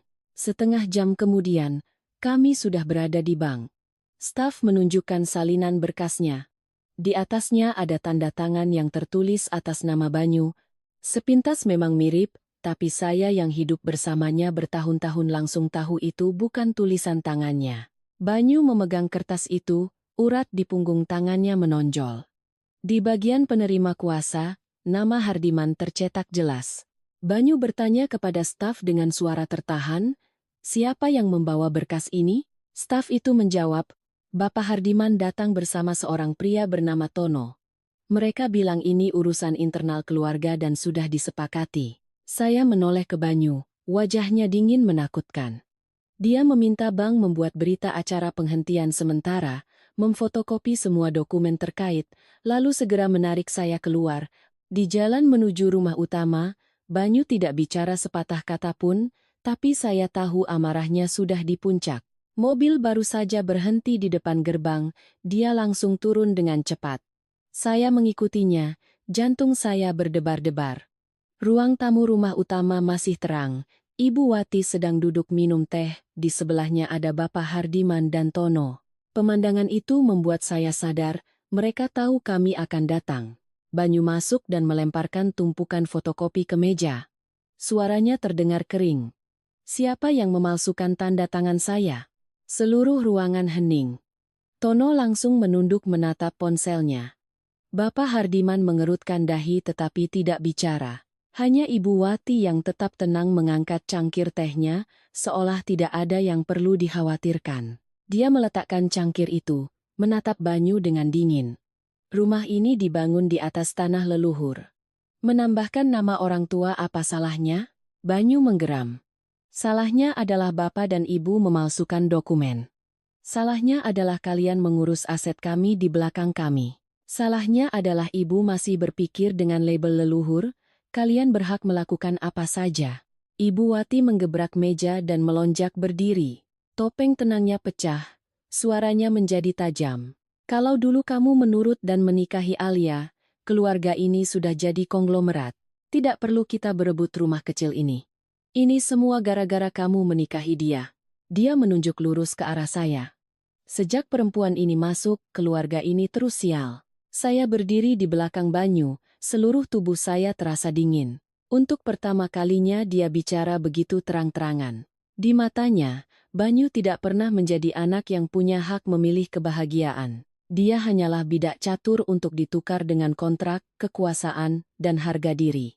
Dan saya adalah duri yang membuat bidak catur itu terlepas dari tangannya. Banyu menatap ibunya sangat lama.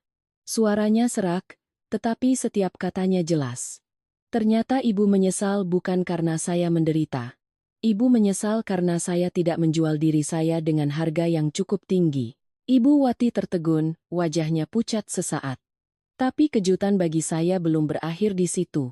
Tepat pada saat itu, dari luar terdengar suara sepatu hak tinggi yang jelas, melangkah perlahan memasuki ruang tamu, seolah orang itu sudah berdiri di luar dan mendengar semuanya. Suara sepatu itu berhenti tepat di ambang pintu ruang tamu. Sejenak, tidak ada yang bicara lagi. Bahkan Ibu Wati yang sedang marah pun terdiam. Matanya beralih cepat ke arah pintu seolah mengenali seseorang. Saya menoleh. Di bawah cahaya lampu ruang tamu, seorang wanita mengenakan gaun putih masuk. Tubuhnya tinggi tetapi kurus, rambut panjangnya diikat rendah. Riasannya sangat tipis, seluruh ruangan membeku. Bukan kebekuan karena kaget biasa, melainkan kebekuan orang-orang yang melihat nama yang mereka kira sudah terkubur dalam-dalam, tiba-tiba muncul kembali. Rina yang pertama bereaksi. Dia melonjak dari kursinya, nyaris berlari ke arah wanita itu, suaranya campuran antara gembira dan tercekat. Mbak Alia, Alia. Saya langsung mengenalinya. Bukan karena pernah bertemu, tapi karena saya pernah melihatnya di beberapa foto lama yang terselip di album keluarga. Dulu, Alia berdiri di samping Banyu di sebuah pesta, gaun merah, rambut bergelombang, senyumnya cerah seolah seluruh dunia memujanya. Tapi wanita di hadapan saya saat ini jauh berbeda. Dia jauh lebih kurus, wajahnya pucat dengan lingkaran hitam di bawah matanya seperti orang yang kurang tidur. Kecantikannya masih ada. Tapi kecantikan yang terkikis oleh waktu yang tidak mudah. Rina memeluk Alia seolah bertemu penyelamat. Mbak benar-benar kembali? Aku kira Mbak sudah tidak mau berurusan dengan keluarga kami lagi. Alia hanya menepuk punggungnya pelan, tidak menjawab. Matanya menyapu setiap orang di ruangan, berhenti sedikit lebih lama pada Ibu Wati. Seketika, sikap ibu mertua saya berubah. Wajah galaknya lenyap, digantikan oleh senyum canggung yang aneh. Dia berjalan mendekat, menarik tangan Alia. Alia, kamu datang di saat yang tepat. Sini, duduk, nak. Dia menarik Alia ke kursi utama, Sementara Bapak Hardiman juga buru-buru berdiri memberikan tempat. Melihat pemandangan itu, hati saya dingin. Jadi selama ini, meskipun di depan mengatakan masalah sudah berlalu, mereka tetap menjaga hubungan dengan wanita ini. Dan saya, istri sah Banyu, masih dianggap sebagai pengganti yang tidak sesuai harapan. Alia tidak langsung duduk. Dia menatap Banyu, tatapannya tidak lagi naif seperti gadis di foto lama, melainkan sangat lelah, dalam, dan penuh kepahitan. Dia tersenyum tipis. Kamu masih sangat membenciku, ya? Banyu menatapnya beberapa detik, wajahnya tidak berubah, suaranya sedingin es. Saya kira kamu sudah mati di suatu tempat. Kalimat itu membuat Rina melotot. Mas Banyu, kenapa bicara begitu sama Mbak Alia?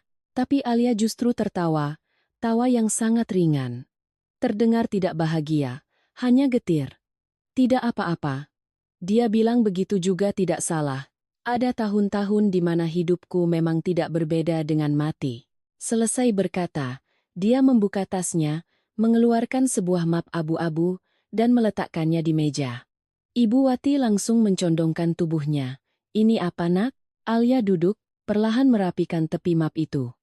Perusahaan saya sedang dalam proses restrukturisasi. Setelah ayah saya meninggal, Dewan Direksi ingin meninjau kembali semua mitra lama, termasuk perusahaan keluarga paman. Begitu kalimat itu selesai, raut wajah semua orang di ruangan berubah drastis. Bapak Hardiman duduk lebih tegap. Tono yang tadinya diam juga mengangkat kepala. Tante Hesti menatap Alia dengan mata berbinar seperti melihat sebuah pintu terbuka. Alia melanjutkan, ada proyek material baru. Jika bisa bekerja sama, perusahaan keluarga Hardiman bisa kembali masuk ke rantai pasokan. Tapi syaratnya, penanggung jawab dari pihak sini harus Banyu Prakoso. Bukan Bapak Hardiman, bukan Mas Tono. Ruangan menjadi sedikit riuh. Nama Banyu baru saja dilemparkan ke tengah-tengah mereka seperti pelampung penyelamat. Orang-orang yang tadi menghujatnya durhaka, menghujat saya menghancurkan keluarga, kini menatapnya dengan pandangan berbeda. Tante Hesti menepuk pahanya pelan, suaranya terdengar gembira. Tuh, kan? Orang masih ingat hubungan lama. Banyu, Alia ini lebih tahu mana yang penting daripada istrimu. Ibu Wati juga buru-buru menoleh ke Banyu, suaranya melembut. Kamu dengarkan nak? Kesempatan ini tidak datang dua kali. Alia masih menghargaimu, masih mau mengangkat keluarga kita. Saya berdiri di samping Banyu. Diam-diam mengamati wajah-wajah yang tadinya penuh amarah kini melunak karena kata keuntungan. Beberapa menit yang lalu, mereka menyebut Banyu durhaka, menyebut saya perusak. Tapi begitu Alia datang membawa peluang kerjasama, semua kesalahan seolah dilupakan, asalkan uang bisa kembali mengalir. Tetapi tepat ketika semua orang mengira Alia kembali untuk menyambung hubungan lama, dia tiba-tiba menoleh ke arah saya. Tatapannya tidak menantang, juga tidak kasihan. Begitu jernih, dia berkata sangat pelan, tetapi setiap katanya membuat seluruh ruangan membeku. Anda tenang saja. Saya tidak butuh suami orang. Yang saya mau adalah kendali atas perusahaan keluarga ini. Saya tertegun. Ibu Wati yang sedang tersenyum pun membeku. Bapak Hardiman menyipitkan mata. Tono berubah raut wajahnya. Alia membuka map, mengeluarkan beberapa lembar kertas. Dulu, ayah saya karena menghargai hubungan lama, mengabaikan banyak utang dan perjanjian yang salah. Tapi sekarang beliau sudah tidak ada, saya tidak punya alasan untuk terus berbaik hati. Jika ingin bekerja sama lagi, perusahaan keluarga Hardiman harus bersedia diaudit ulang dan membiarkan pihak saya yang mengawasi proyek. Tante Hesti tergagap. Alia, apa maksudmu? Bukankah kamu mau membantu kami? Alia tersenyum sinis. Membantu? Tentu. Tapi membantu bukan berarti membiarkan kalian memanfaatkanku lagi. Dia menoleh ke Ibu Wati, tatapannya lebih tajam.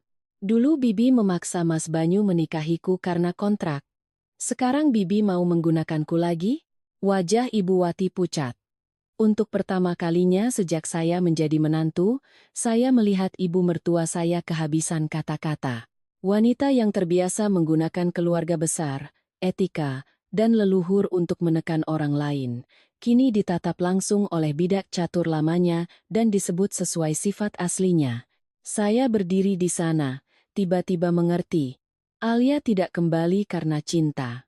Dia juga tidak kembali untuk merebut suami saya. Dia kembali untuk menagih utang masa lalu. Utang yang keluarga Banyu kira sudah terkubur dalam-dalam di bawah kata hubungan baik. Setelah Alia meninggalkan rumah utama, suasana di ruang tamu berubah total. Tidak ada lagi yang membahas soal saya tidak memasak. Tidak ada lagi yang bicara soal etika menantu atau sopan santun. Semua tatapan kini tertuju pada Banyu. Tapi kali ini bukan untuk menyalahkan, melainkan untuk berhitung. Peluang kerjasama yang baru saja ditawarkan Alia seperti bara api yang jatuh di tengah kerumunan orang yang kedinginan karena terpuruk. Semua ingin menyentuhnya, tapi takut terbakar. Bapak Hardiman yang pertama berdiri. Dia menatap Banyu, suaranya tidak lagi sekasar sebelumnya tapi tetap penuh wibawa. Keluar sebentar, bicara sama Bapak. Banyu melirik saya. Saya mengangguk pelan, meskipun punya firasat buruk. Ayah dan anak itu berjalan ke halaman belakang. Melalui jendela kaca, saya melihat Bapak Hardiman mengeluarkan sebungkus rokok dan menawarkannya pada Banyu. Suami saya jarang merokok, tapi hari itu dia menerimanya. Nyala api korek di kegelapan menyorot wajah tegangnya. Saya tidak bisa mendengar percakapan mereka, hanya melihat Bapak Hardiman bicara sangat lama. Sesaat kemudian, Banyu membelakangi jendela, bahunya kaku. Nantinya dia bercerita. Ayahnya mengucapkan kalimat yang tidak akan pernah ia lupakan seumur hidupnya. Ceraikan Kirana di atas kertas saja.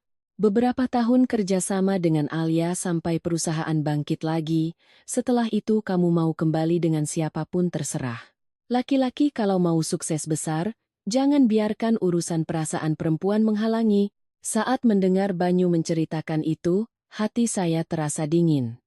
Tapi saat itu di ruang tamu, saya sudah bisa menebaknya. Karena Ibu Wati tidak lagi menyembunyikan rasa hinanya pada saya. Dia duduk di kursi utama, merapikan selendangnya, dan berkata seolah saya tidak ada di sana.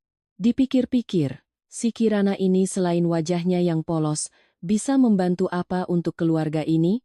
Gaji bulanan beberapa puluh juta. Kedengarannya hebat. Tapi dibandingkan satu proyek dari keluarga Alia, nilainya seberapa? Rina langsung menimpali. Dia tertawa sinis, suaranya nyaring. Satu sisi perusahaan triliunan, satu sisi perempuan yang hanya bisa jadi pegawai lalu pulang ke rumah menuntut kesetaraan. Jelas pilih yang mana? Kalau Mas Banyu masih ragu juga, berarti benar-benar sudah kena pelet. Saya duduk diam. Jika saat itu saya bilang tidak sakit hati, itu bohong. Selama bertahun-tahun menjadi menantu, saya tidak pernah berharap dianggap seperti permata. Saya hanya berharap diperlakukan sebagai manusia. Tapi ketika keuntungan muncul, mereka langsung menempatkan saya di atas timbangan, begitu dingin hingga tidak repot-repot menutupinya. Di mata mereka, saya bukan lagi istri Banyu, bukan lagi orang yang ikut membayar cicilan, menyiapkan makanan, dan mengurus rumah. Saya hanyalah penghalang antara mereka dan sebuah kesempatan untuk mengubah nasib. Banyu kembali ke ruang tamu setelah hampir 20 menit. Bau rokok samar menempel di bajunya. Dia tidak menatap ibunya, tidak menatap ayahnya, juga tidak berkata apa-apa pada saya. Dia hanya berkata, malam ini saya minta semua tetap di sini sebentar. Ada beberapa hal yang ingin saya tunjukkan pada keluarga. Suaranya begitu tenang hingga membuat saya cemas. Sekitar pukul 8 malam, kerabat terdekat dipanggil kembali ke ruang tamu. Pak Dewiryo, Tante Hesti, Tono, Wulan, dan Rina, semua hadir. Ibu Wati mengira Banyu sudah berpikir jernih, wajahnya menunjukkan kemenangan yang sulit disembunyikan. Dia bahkan sengaja duduk di dekat saya dan berbisik, perempuan pintar itu tahu kapan harus mundur, jangan sampai disuruh dengan kata-kata kasar. Saya menoleh padanya, untuk pertama kalinya tidak lagi merasa takut. Saya hanya merasa kasihan. Wanita itu sudah terbiasa menang dengan cara menekan orang lain, sampai tidak sadar bahwa putranya hari ini tidak lagi sama. Banyu masuk terakhir, di tangannya ada sebuah map tebal. Dia meletakkannya di meja, suara kertas yang berat menyentuh kaca membuat seluruh ruangan terdiam. Bapak Hardiman mengerutkan dahi. Apa ini? Banyu tidak langsung menjawab. Dia membuka map, mengeluarkan lembar demi lembar rekening koran, kontrak, dan kwitansi yang ditandai dengan pulpen merah. Ini adalah kebocoran dana perusahaan keluarga selama 6 tahun terakhir. Suaranya terdengar jelas. Sejak kalian semua mulai menyalahkan saya karena membatalkan pernikahan dengan Alia, saya diam-diam sudah memeriksa. Awalnya saya juga berpikir mungkin benar karena kehilangan kontrak itu, tapi semakin saya lihat, saya semakin yakin perusahaan ini bangkrut bukan karena saya batal menikah. Perusahaan ini bangkrut karena digerogoti dari dalam oleh keluarga sendiri. Ruangan menjadi sunyi senyap. Tono yang pertama kali berubah raut wajahnya. Dia melonjak berdiri. Banyu, kamu bicara apa? Banyu melemparkan setumpuk kertas ke arahnya. Kamu menyetujui 3 kontrak pengiriman fiktif selama 2 tahun. Uangnya ditransfer ke perusahaan cangkang atas nama pacarmu. Perlu saya sebutkan nama hotel tempat kamu sering membawanya? Wajah Tono pucat pasi. Wulan yang duduk di sebelahnya menoleh kaget, matanya terbelalak. Rina juga terpaku. Tante Hesti tergagap. Ini harus diperiksa lagi. Banyu tidak berhenti. Dia mengeluarkan map lain dan meletakkannya di depan Bapak Hardiman. Dan ini adalah pengeluaran yang disetujui Bapak dengan alasan menjamu klien, hadiah untuk mitra, dan biaya relasi. Totalnya lebih dari 10 miliar dalam 6 tahun. Beberapa pengeluaran terjadi tepat saat semua orang bilang perusahaan sedang sulit karena kehilangan kontrak dari keluarga Alia. Kenyataannya, uang hilang bukan karena kontrak, tapi karena dikuras sedikit demi sedikit. Wajah Bapak Hardiman memerah, dia menggebrak meja. Kamu menyelidiki ayahmu sendiri? Banyu menatapnya tanpa menghindar. Saya memeriksa perusahaan yang katanya harus saya selamatkan dengan pengorbanan. Saya ingin tahu, perusahaan ini sakit betulan atau dirusak oleh keluarganya sendiri. Ibu Wati gemetar. Banyu, cukup. Urusan perusahaan nanti saja, jangan dibicarakan di depan semua orang. Banyu tertawa dingin. Waktu semua orang menyalahkan Kirana. Kenapa tidak nanti saja? Waktu ibu bilang dia tidak pantas jadi menantu sulung, kenapa tidak berpikir ini urusan pribadi? Dia menggebrak meja dengan tangannya, suaranya tiba-tiba menggelegar seperti petir.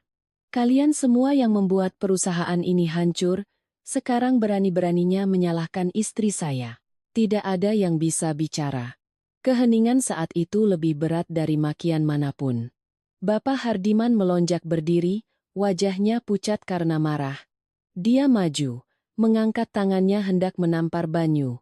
Saya panik dan ikut berdiri, tapi Banyu lebih cepat. Dia menahan pergelangan tangan ayahnya di udara, cengkeramannya kuat tapi tidak kasar. Ayah dan anak itu saling tatap, satu sisi penuh amarah karena kedoknya terbongkar, sisi lain penuh kekecewaan yang telah lama terpendam. Banyu melepaskan tangan ayahnya, suaranya serak tetapi setiap katanya sekeras baja.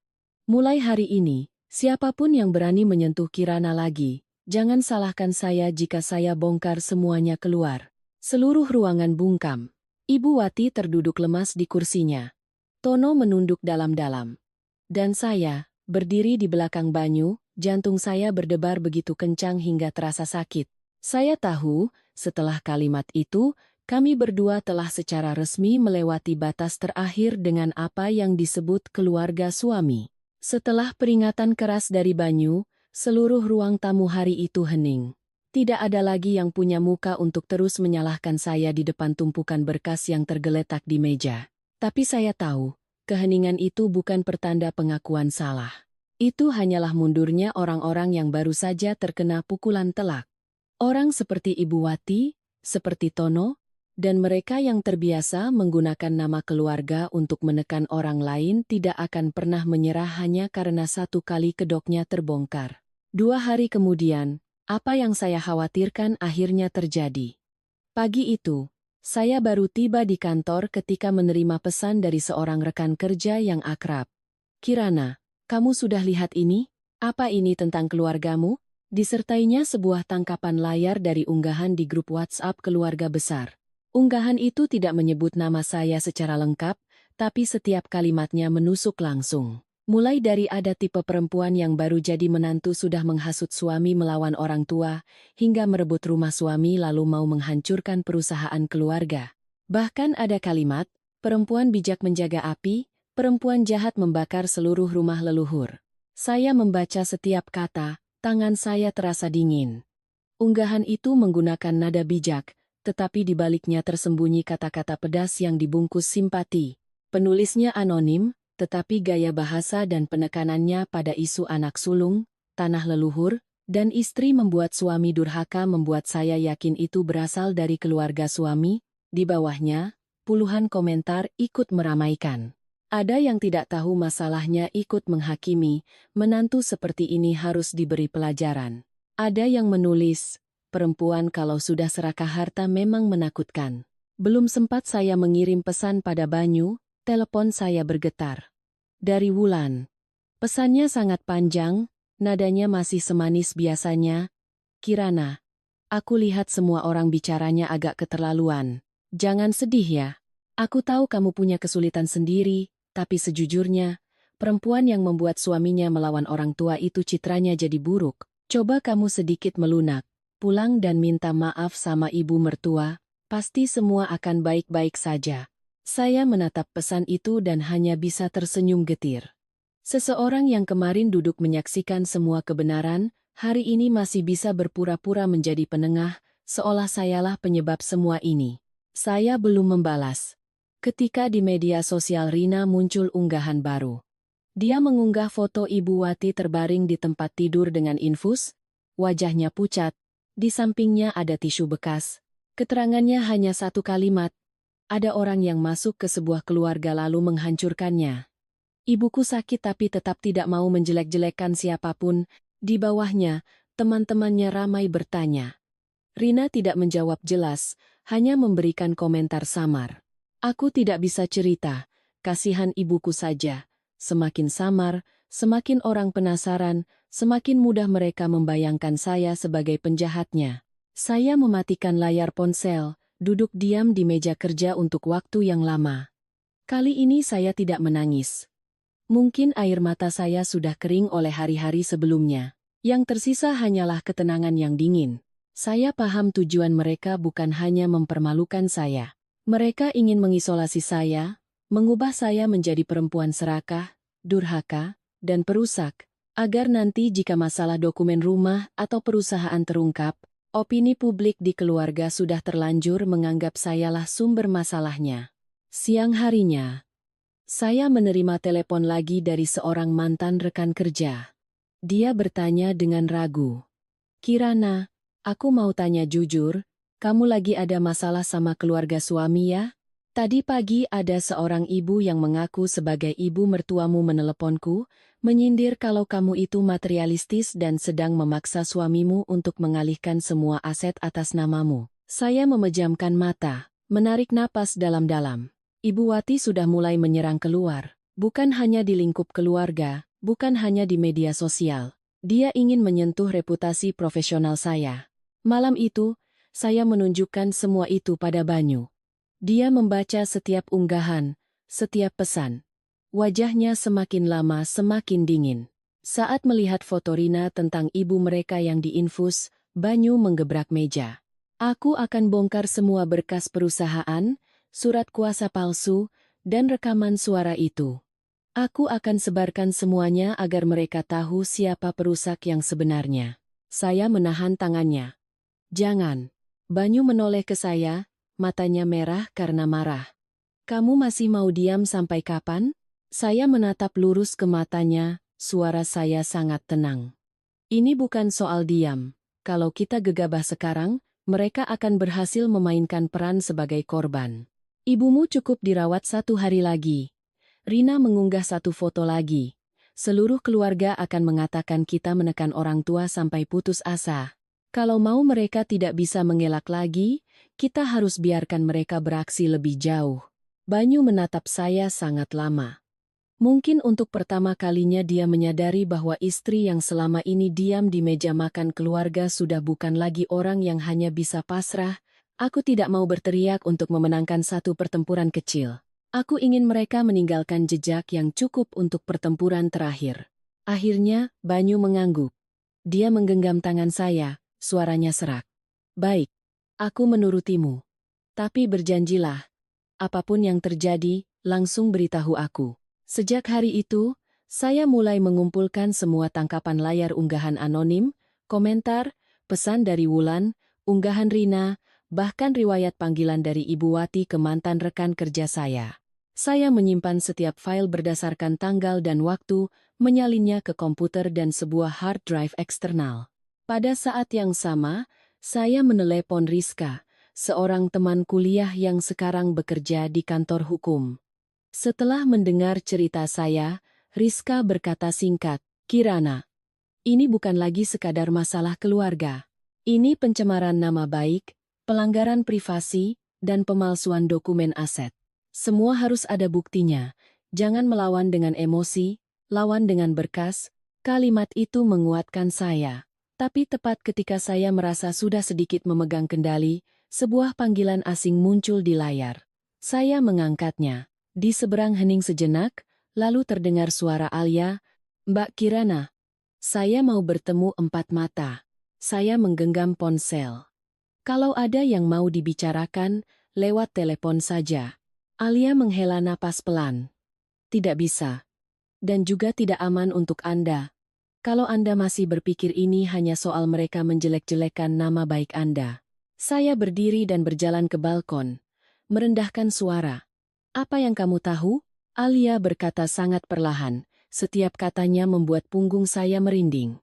"Kalau Anda masih di rumah itu, mereka tidak hanya akan menjelek-jelekan Anda, mereka akan mengubah Anda menjadi pihak yang bersalah di atas kertas." Saya terdiam.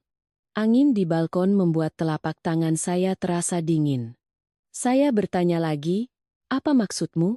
Di seberang, Alia hanya menjawab, "Dulu saya juga pernah diperlakukan dengan cara yang sama oleh mereka."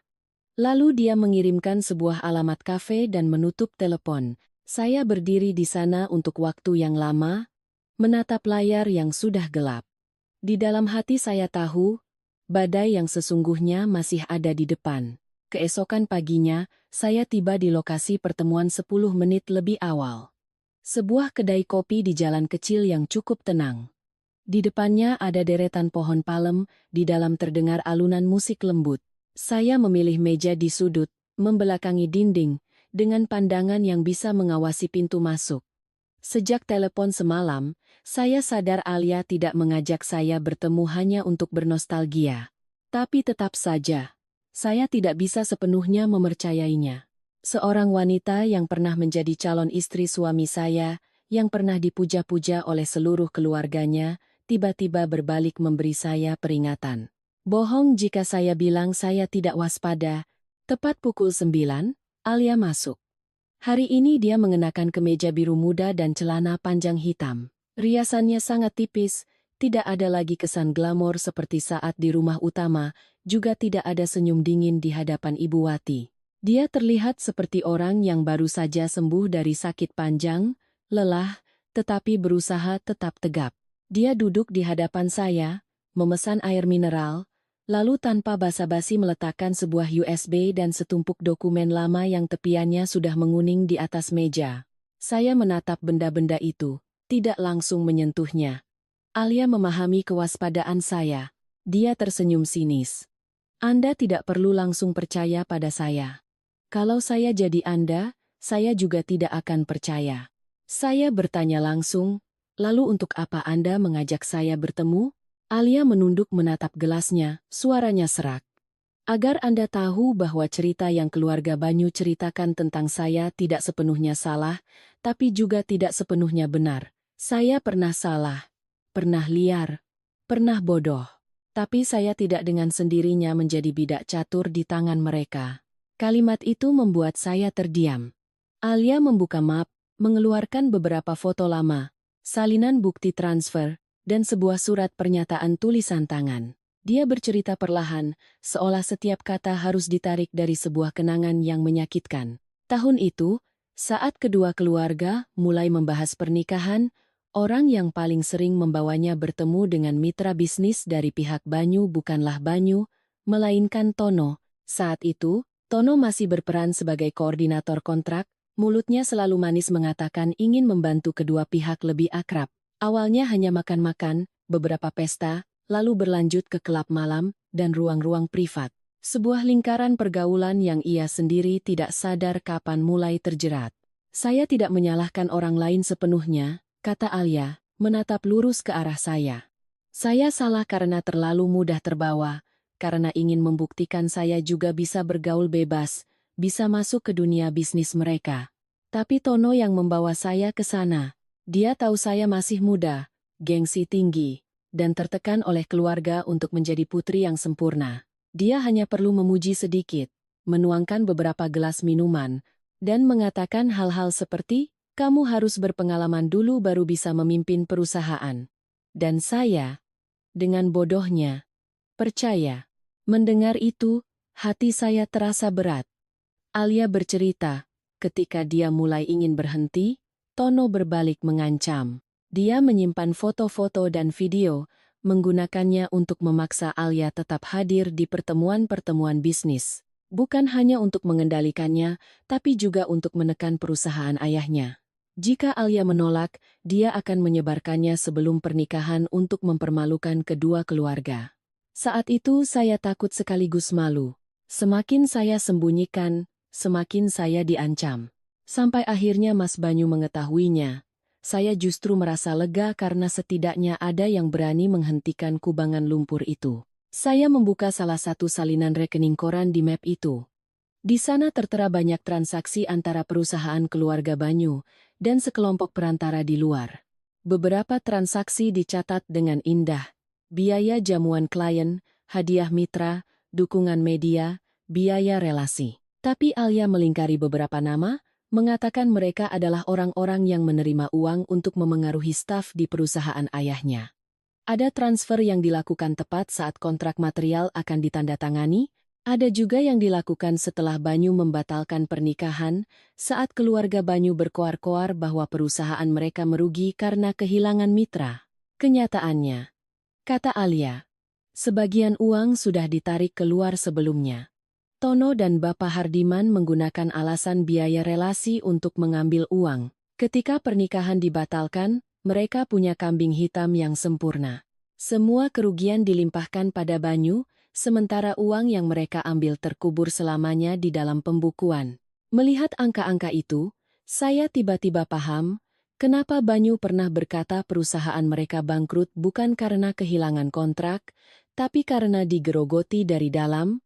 Selama bertahun-tahun, pembatalan pernikahannya dengan Alia hanyalah sebuah tameng, dan saya, istri yang datang kemudian, menjadi bayang-bayang tempat mereka terus melimpahkan kesalahan setiap kali dibutuhkan. Saya mengangkat kepala dan bertanya, lalu kenapa baru sekarang kamu kembali? Alia terdiam sangat lama, lalu tersenyum, senyum yang tidak ada bahagianya sama sekali.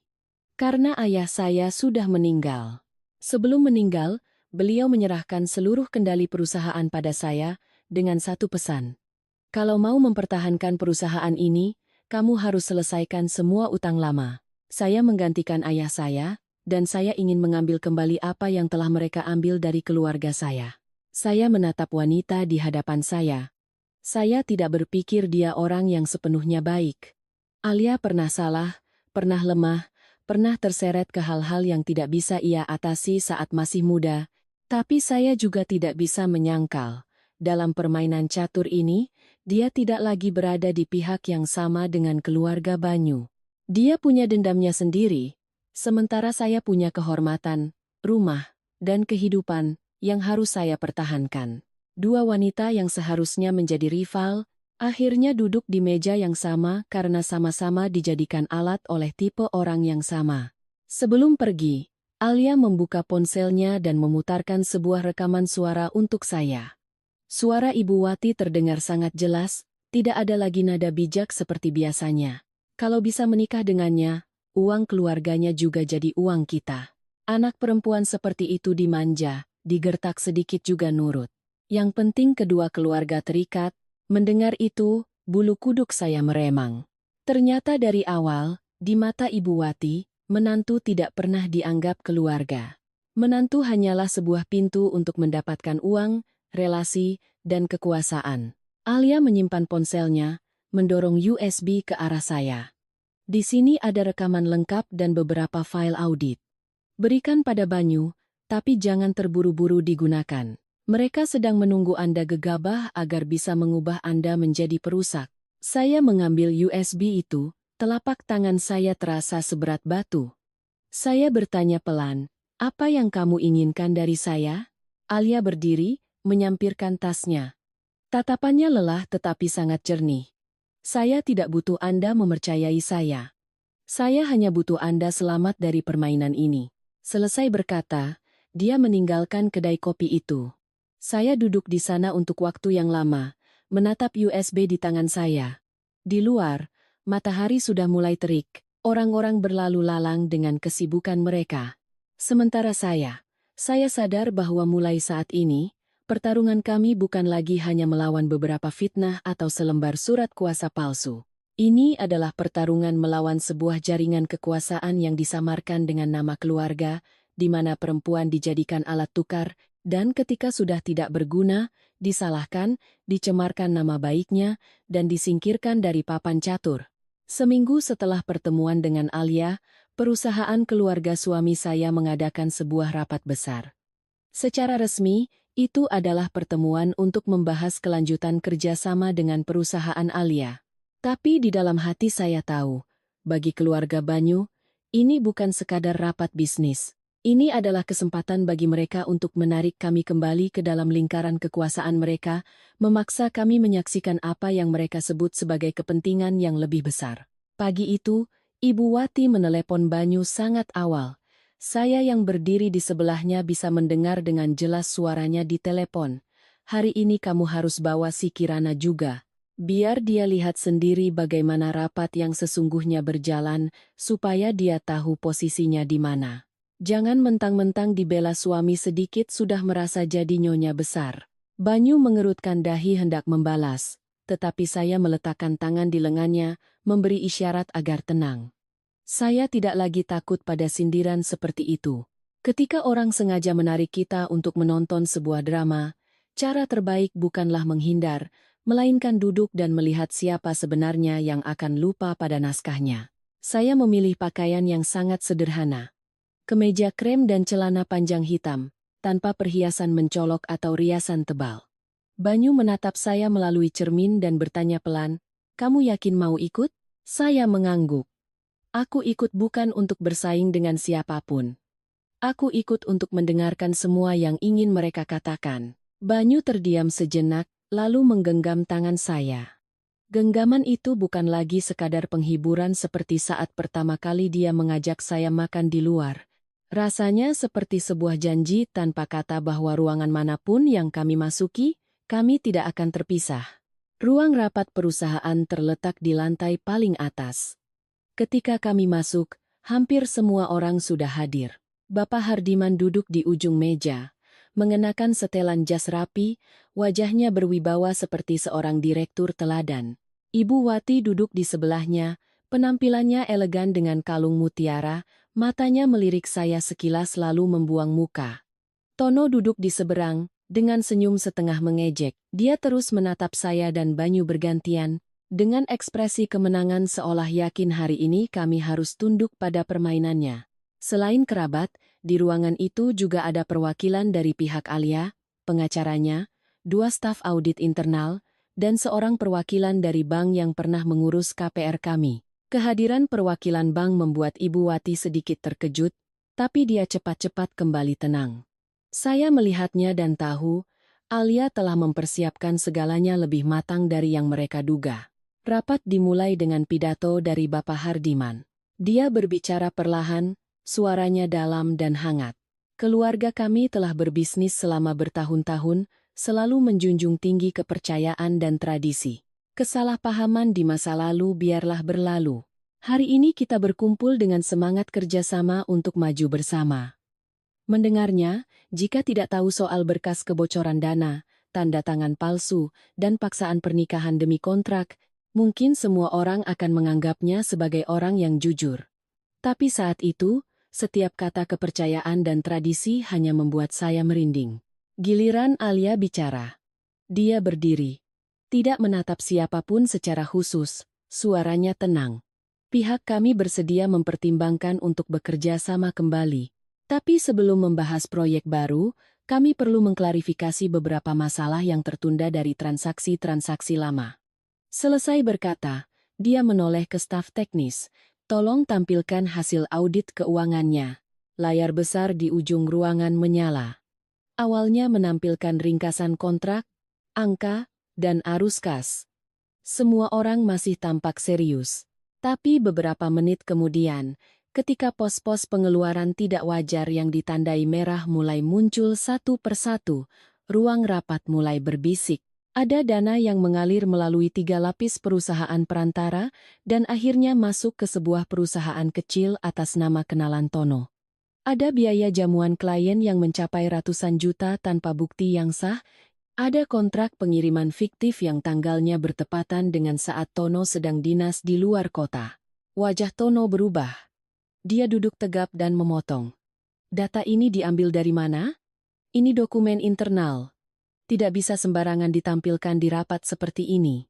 Alia menatapnya dengan dingin. Justru karena ini dokumen internal, makanya hari ini perlu diaudit. Kenapa Mas Tono panik? Bagian Anda masih banyak. Wajah Bapak Hardiman pucat tapi masih mencoba menahan diri. Alia, masalah lama bisa diperiksa nanti. Hari ini kita bahas kerjasama dulu. Alia tidak goyah. Tidak ada fondasi yang bersih, tidak ada kerjasama baru. Maaf, Paman. Kalimat itu membuat seluruh ruangan hening sejenak. Saat itulah Banyu berdiri.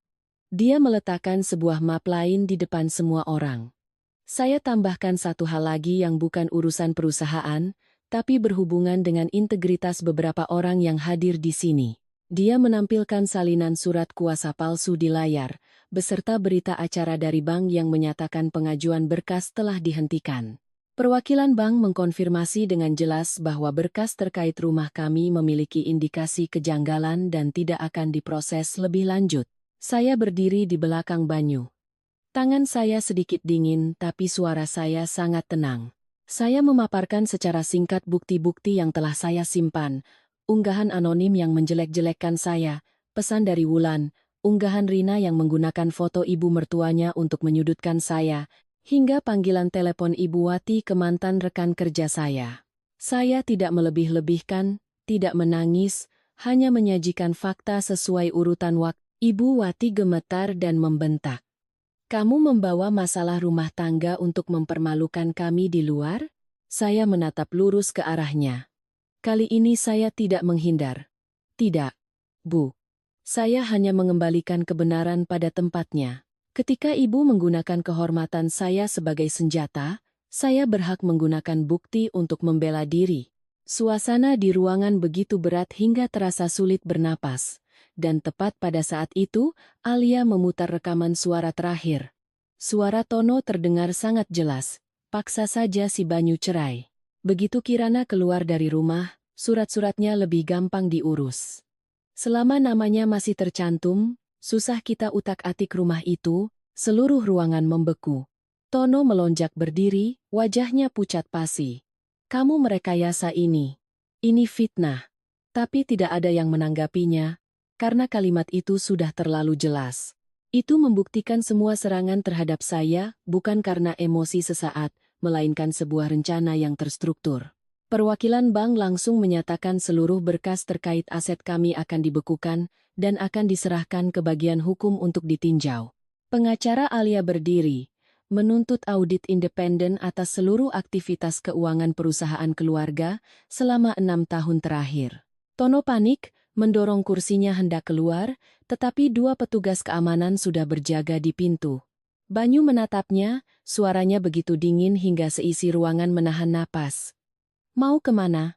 Pertunjukan utamanya bahkan belum dimulai. Tono yang terhadang di pintu, wajahnya pucat tetapi masih mencoba melawan.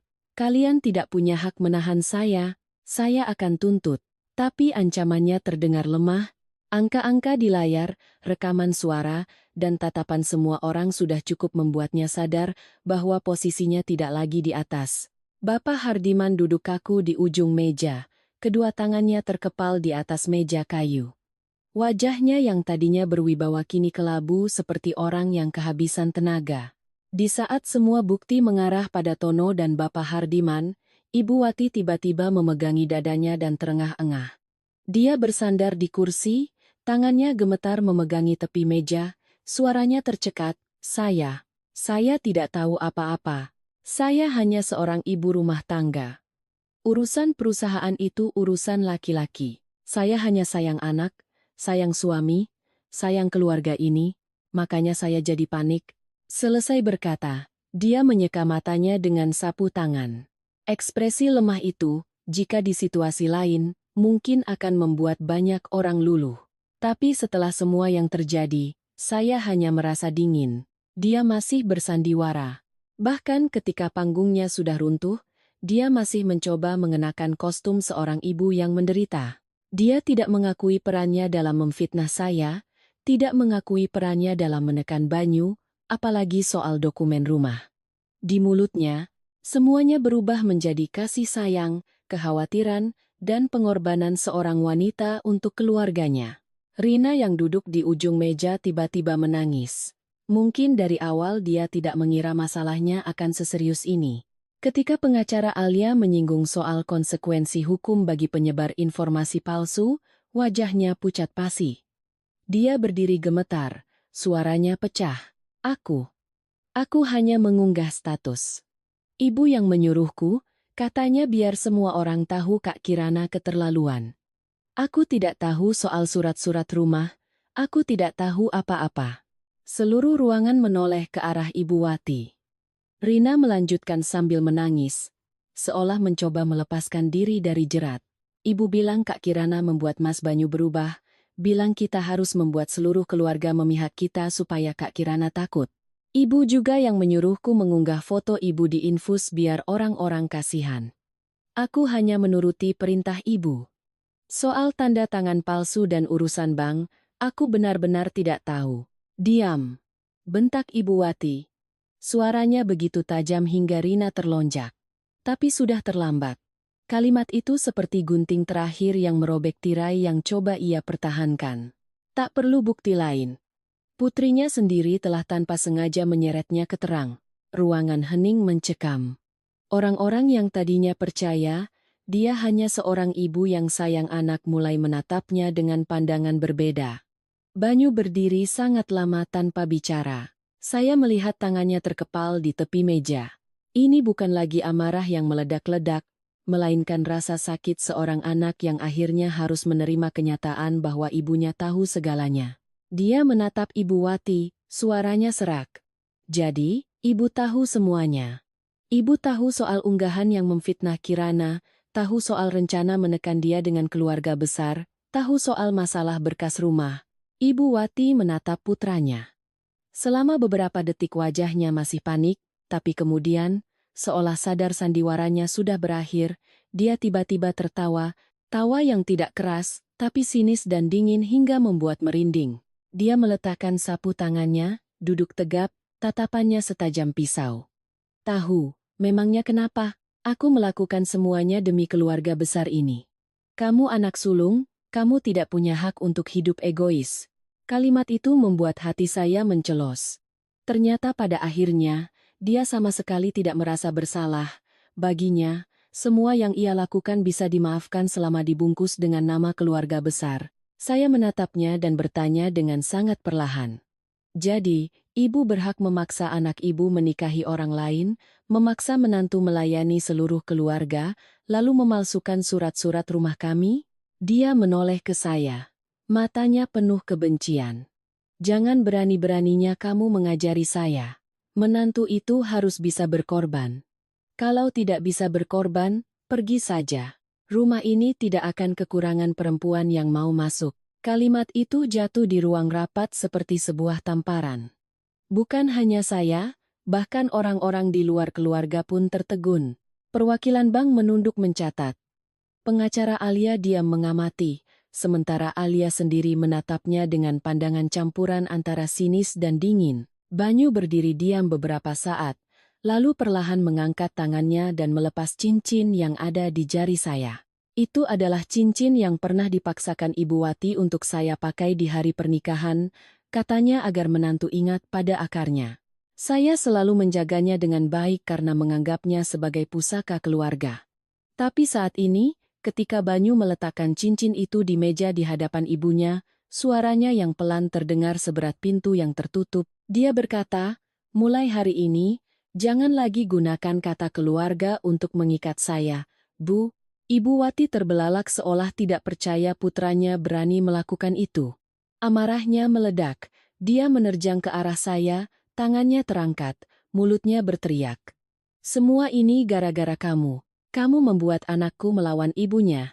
Belum sempat saya mundur, Banyu sudah menghalangi saya. Dia menahan tangan ibunya di udara. Untuk pertama kalinya, suaranya begitu berat hingga seluruh ruangan terdiam. "Ibu sentuh istriku sekali lagi, saya akan panggil polisi saat ini juga." Ibu Wati membeku, tangannya gemetar di dalam genggaman putranya, lalu perlahan jatuh. Anak yang ia kira bisa ia kendalikan dengan air mata, dengan bakti, dengan nama keluarga, akhirnya benar-benar telah memutus tali itu. Alia baru angkat bicara. Dia menatap Ibu Wati, suaranya tenang, tetapi setiap katanya menusuk lurus ke harga diri wanita itu. "Bibi kalah bukan karena Kirana, Bibi kalah karena menganggap semua orang adalah bidak catur Bibi." Ibu Wati mundur selangkah, lalu terduduk lemas di kursinya. Kalung mutiaranya miring, lipstik merahnya tidak bisa menutupi wajahnya yang pucat pasi. Saya menatap wanita yang pernah membuat seisi rumah hening hanya dengan satu lirikan, kini duduk di sana, di tengah ruang rapat, di hadapan kerabat, mitra bisnis, pengacara, dan anak-anaknya sendiri. Seluruh wibawa yang ia bangun bertahun-tahun hancur berkeping-keping dalam satu sore. Tapi saya tahu, ini baru kehancuran yang pertama. Karena ketika kebenaran sudah tersingkap, konsekuensi selanjutnya tidak lagi berada di tangannya. Setelah rapat hari itu, segalanya tidak bisa kembali seperti semula. Perusahaan keluarga diaudit secara independen. Dana-dana yang pernah disamarkan dengan nama biaya jamuan klien, hadiah mitra, dan biaya pengiriman akhirnya terungkap. Tono dipaksa mundur dari posisinya dan harus mengembalikan semua uang yang ia ambil melalui perusahaan cangkangnya. Bapak Hardiman juga kehilangan kendali karena terlalu banyak menandatangani berkas yang salah, termasuk dokumen yang berkaitan dengan rumah kami. Ibu Wati tidak langsung diproses secara hukum karena banyak perbuatannya yang berada di balik layar melalui ucapan, pesan, dan hasutan bukan tanda tangan langsung. Tapi reputasi yang ia jaga seumur hidupnya hancur. Orang-orang yang dulu duduk di ruang tamu mengkritik saya, yang mengatakan saya tidak tahu adat, setelah itu selalu diam-diam membuang muka jika bertemu saya. Tidak ada lagi yang membahas makan malam tempo hari, juga tidak ada lagi yang berani mengatakan menantu harus berkorban untuk keluarga besar. Rina mengirim pesan permintaan maaf pada saya.